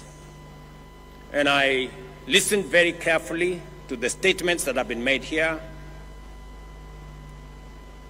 both by the earlier speakers, by the chair of the Council of Governors, by the Speaker of the Senate, and we all must be honest about ourselves and about what we are doing. And we must agree that the resources that are availed by the people of Kenya through their taxes are meant for delivering transformation in our counties and in our nation. I did sign into law a few weeks ago legislation that will boost the fight against corruption by signing into law the Conflict of Interest Bill, now law. I do expect that agencies charged with making sure that there is accountability at all levels of government take up their role as efficiently, as effectively, with accountability as the law and the Constitution mandates them. The EACC must take up their role. I have made it absolutely clear to the chair of the Anti-Corruption Commission, to the CEO of the Anti-Corruption Commission, that there will be no sacred cows and there will be no telephone call from anywhere below or above to stop anybody from being prosecuted for matters corruption. While I agree with the sentiments expressed by the Speaker of the Senate, and he has made a solid statement on holding governors and county governments to account, I also must say the legislature must also be held to account.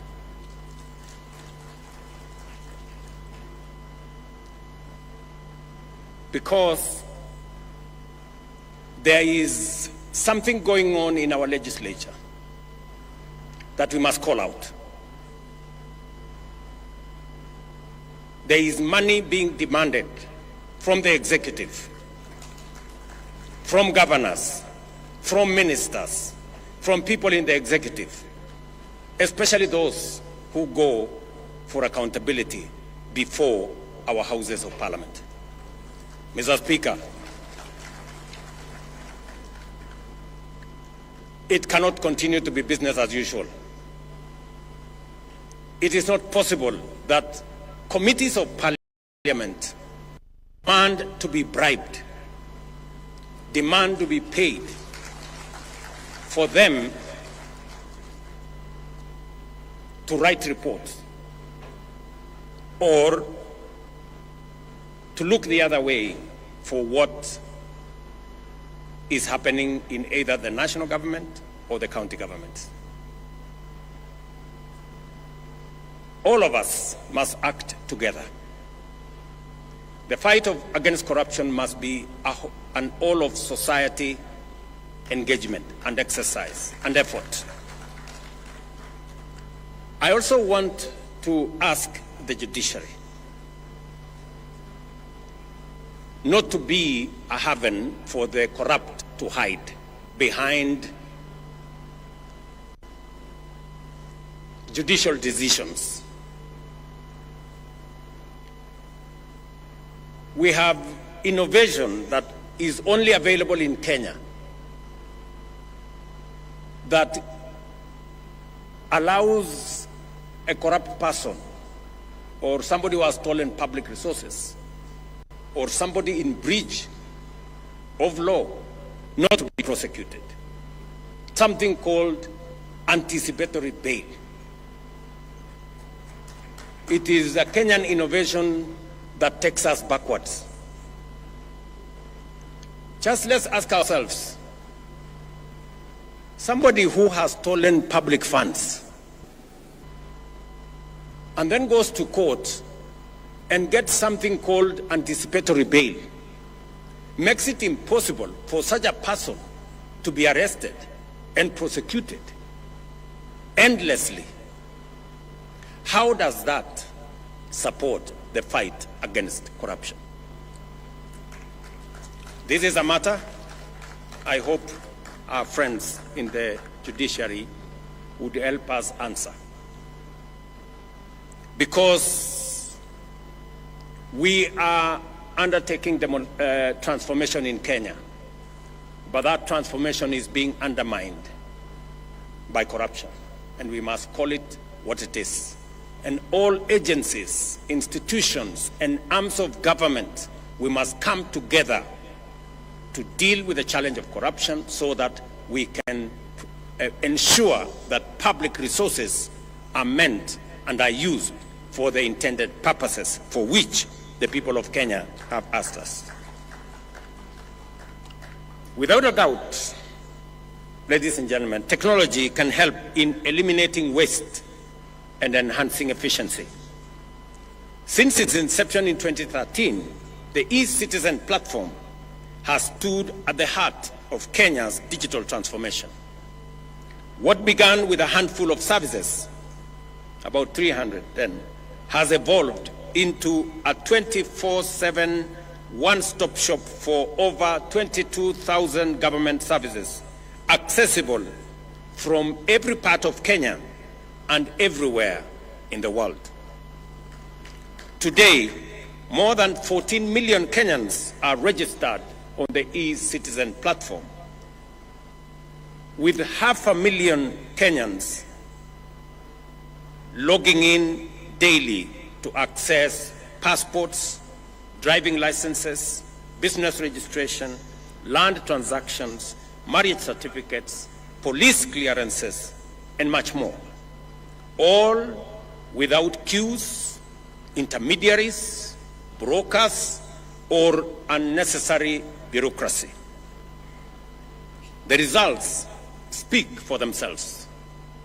Collections have surged more than 1,500%, from Kenya shillings 60 million to over 1 billion shillings collected by e-Citizen daily, translating to more than 500 billion annually. Ministries, departments, and agencies have seen revenue growth of up to 400%, supported by accurate projections and better planning. Equally, counties have integrated their digital portals with e-Citizen and have seen remarkable growth. Mombasa County, for example, revenues have rose from 1.6 billion to Kenya shillings 2.5 billion, a 61% growth. Kiambu County has seen revenue grow from 2 billion to 3.04 billion, a 52% growth. And Kajiado from 1.4 billion to 2 billion, a growth of 48%. Other counties, such as Bomet, Tharaka Nithi, Meru, Embu, have posted similar improvements. The platform has seen and has been an engine of economic opportunity, creating 600,000 jobs in ICT, support services, logistics, and other sectors, providing that digitization and proving that digitization is not just about convenience, but also about livelihoods. Most importantly, e-Citizen has been a powerful weapon against corruption. By eliminating cash handling and embedding full digital audit trails, we have reduced opportunities for bribery and made transactions traceable, fair, and secure. Citizens can now follow the process and the progress of their applications and payments online, confident that the process is impartial and transparent. I therefore urge all counties to collaborate, share best practices, and celebrate while accelerating the adoption of technology to boost efficiency, cut waste, and enhance revenue performance. Beyond technology, we must promote inter-county collaboration, share resources and expertise, and ensure accountability through transparency and rigorous oversight. Kenya's real economic strength lies at the grassroots in our counties. Through the bottom-up economic transformation agenda, we are moving from raw material production to value addition, strengthening agro-processing, manufacturing linkages, and market access for SMEs and smallholder farmers.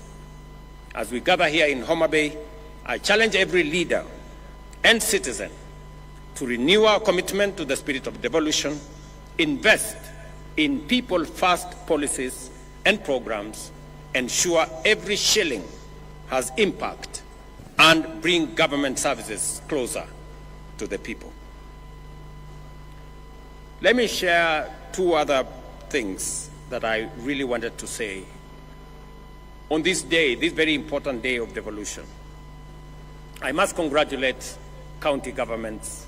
I must congratulate our governors and the county assemblies for the partnership they have demonstrated in working with me in the transformation of our country. We have worked together. The Constitution dictates that we do. We have worked together on matters of health, from community health promoters, the people who engage with families, with homes every day, the greatest patriots that I know of.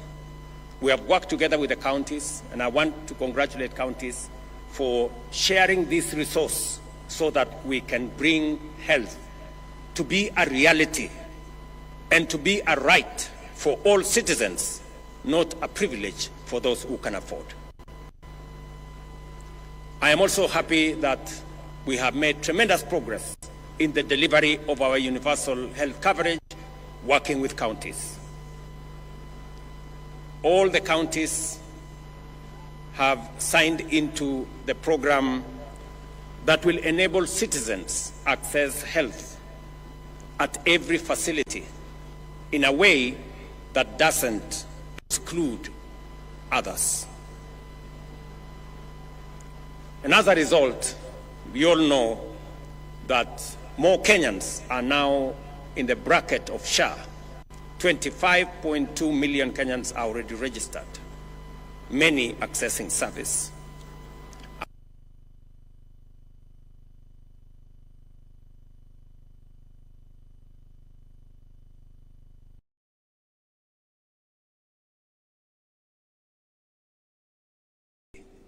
Charges citizens for a service already paid for by the government of Kenya.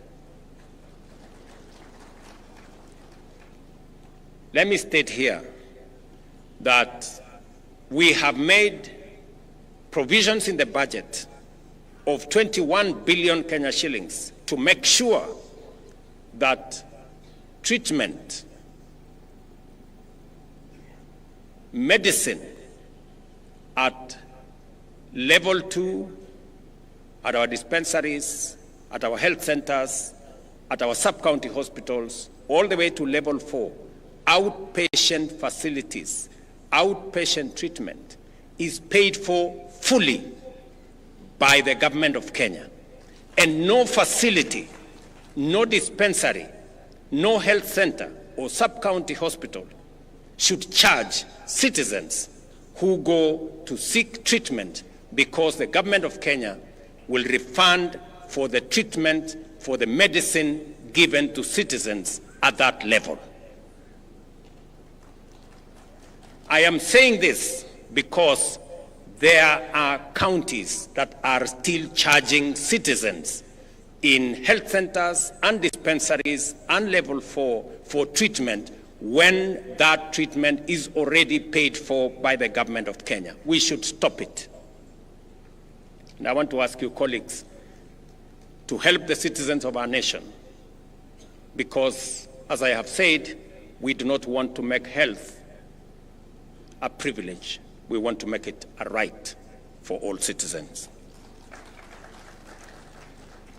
Let me also say that today is a great day because our friends, the members of county assemblies, can breathe some fresh air, that they do not have to work under the direction of the county executives. But I have also told you that use that independence for the good of the people. I know there is yet another outstanding commitment that we agreed upon. And because I am a solid believer in savings and encouraging the culture of savings, the County Assembly's pensions bill has already been passed by the Senate.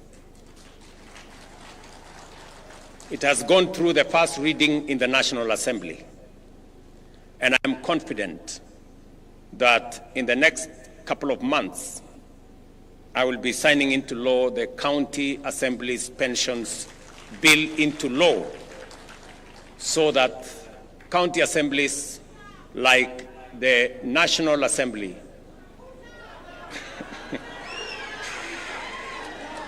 will also have pension, just like members of Parliament.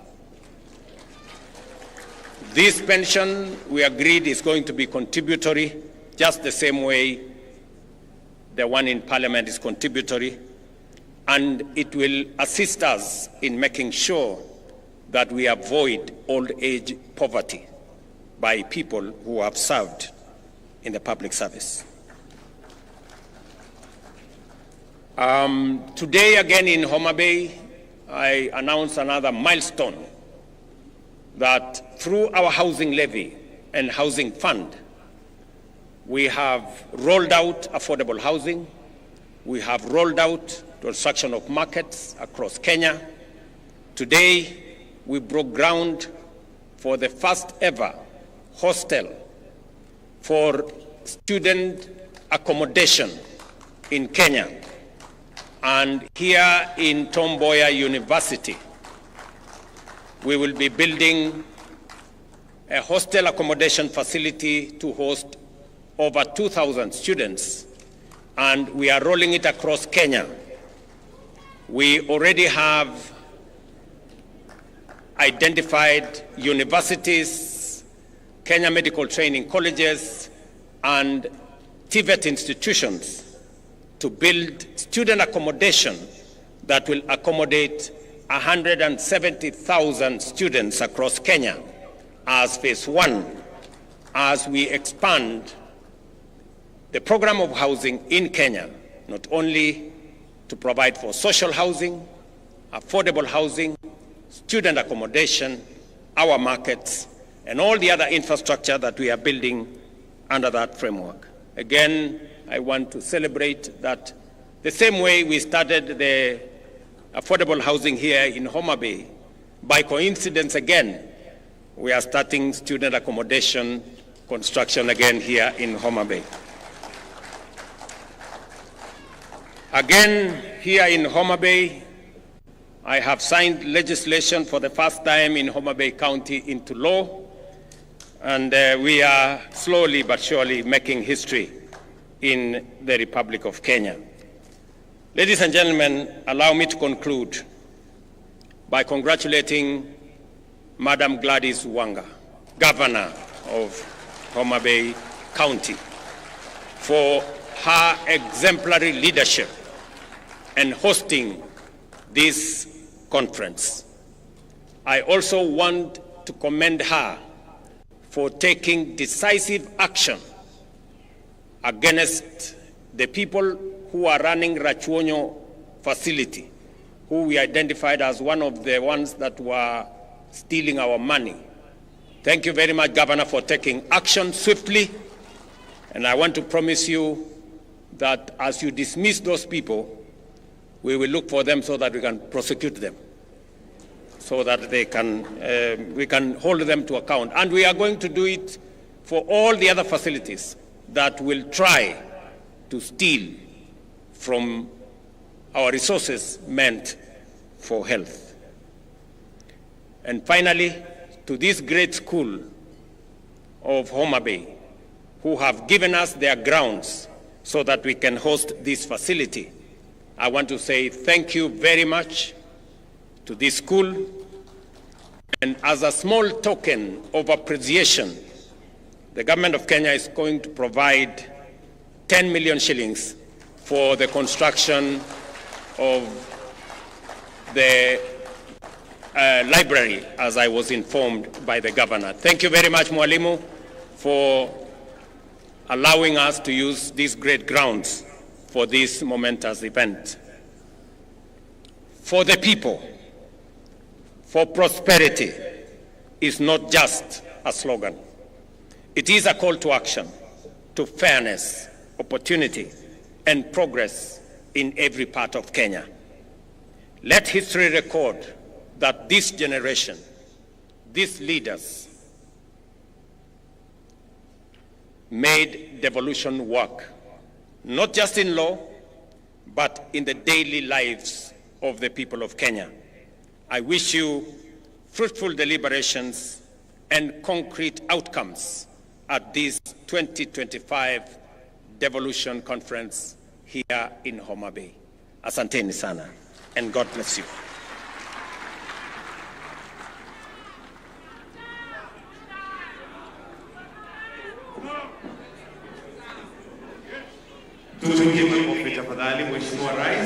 Let us take our seats briefly, please. Kindly, we can just take our seats. We still have the launch of the Devolution Training Institute induction manual. And allow me, Your Excellency, to invite the COG Chair, the host governor, the Vice Chair COG, the Speaker of the Senate, PS Devolution, COG Whip, CEO COG, and Ambassador Sebastian Groth to flank His Excellency as we now progress to the launch of the Devolution Training Institute induction manual. So the launch will be with the press of this buzzer.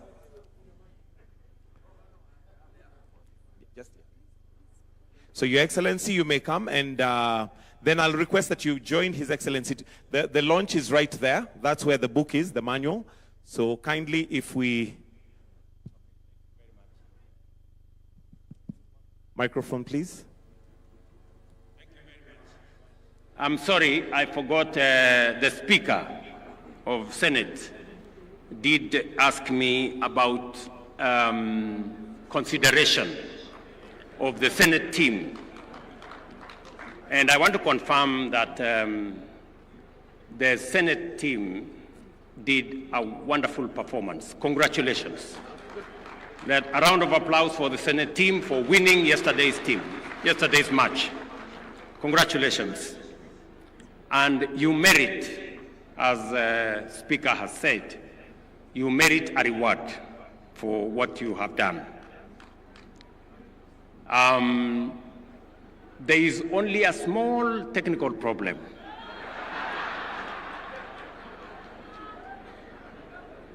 Rewards at the level of what we have done for Harambee Stars is only given when the opposite team is not Kenyan.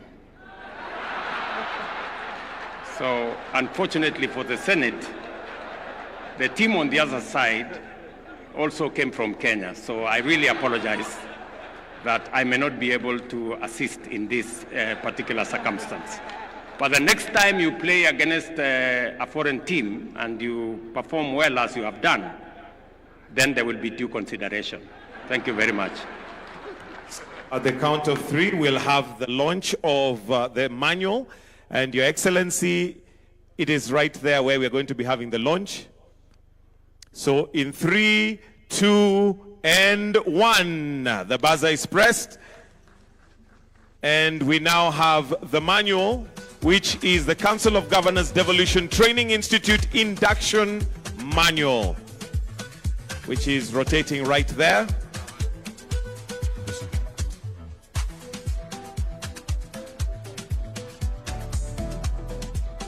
And then we'll have a presentation of the manual by His Excellency to those who have flanked him, so that you will see exactly what the manual entails. A round of applause for the COG for coming up with that manual, and each will receive a copy. And for optics, if we can...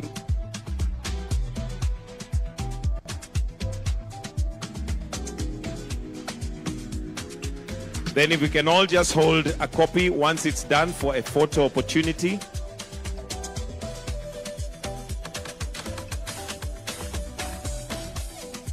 If we can all just hold a copy one for His Excellency. May I request that we go to the center? Kindly, thank you.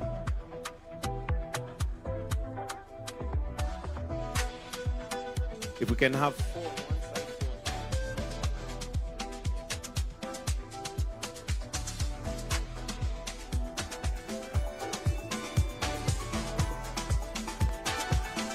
All right, thank you. I'll request that we leave His Excellency the President and Her Excellency the Governor. The rest, if we can take our seats, please. His Excellency the Governor.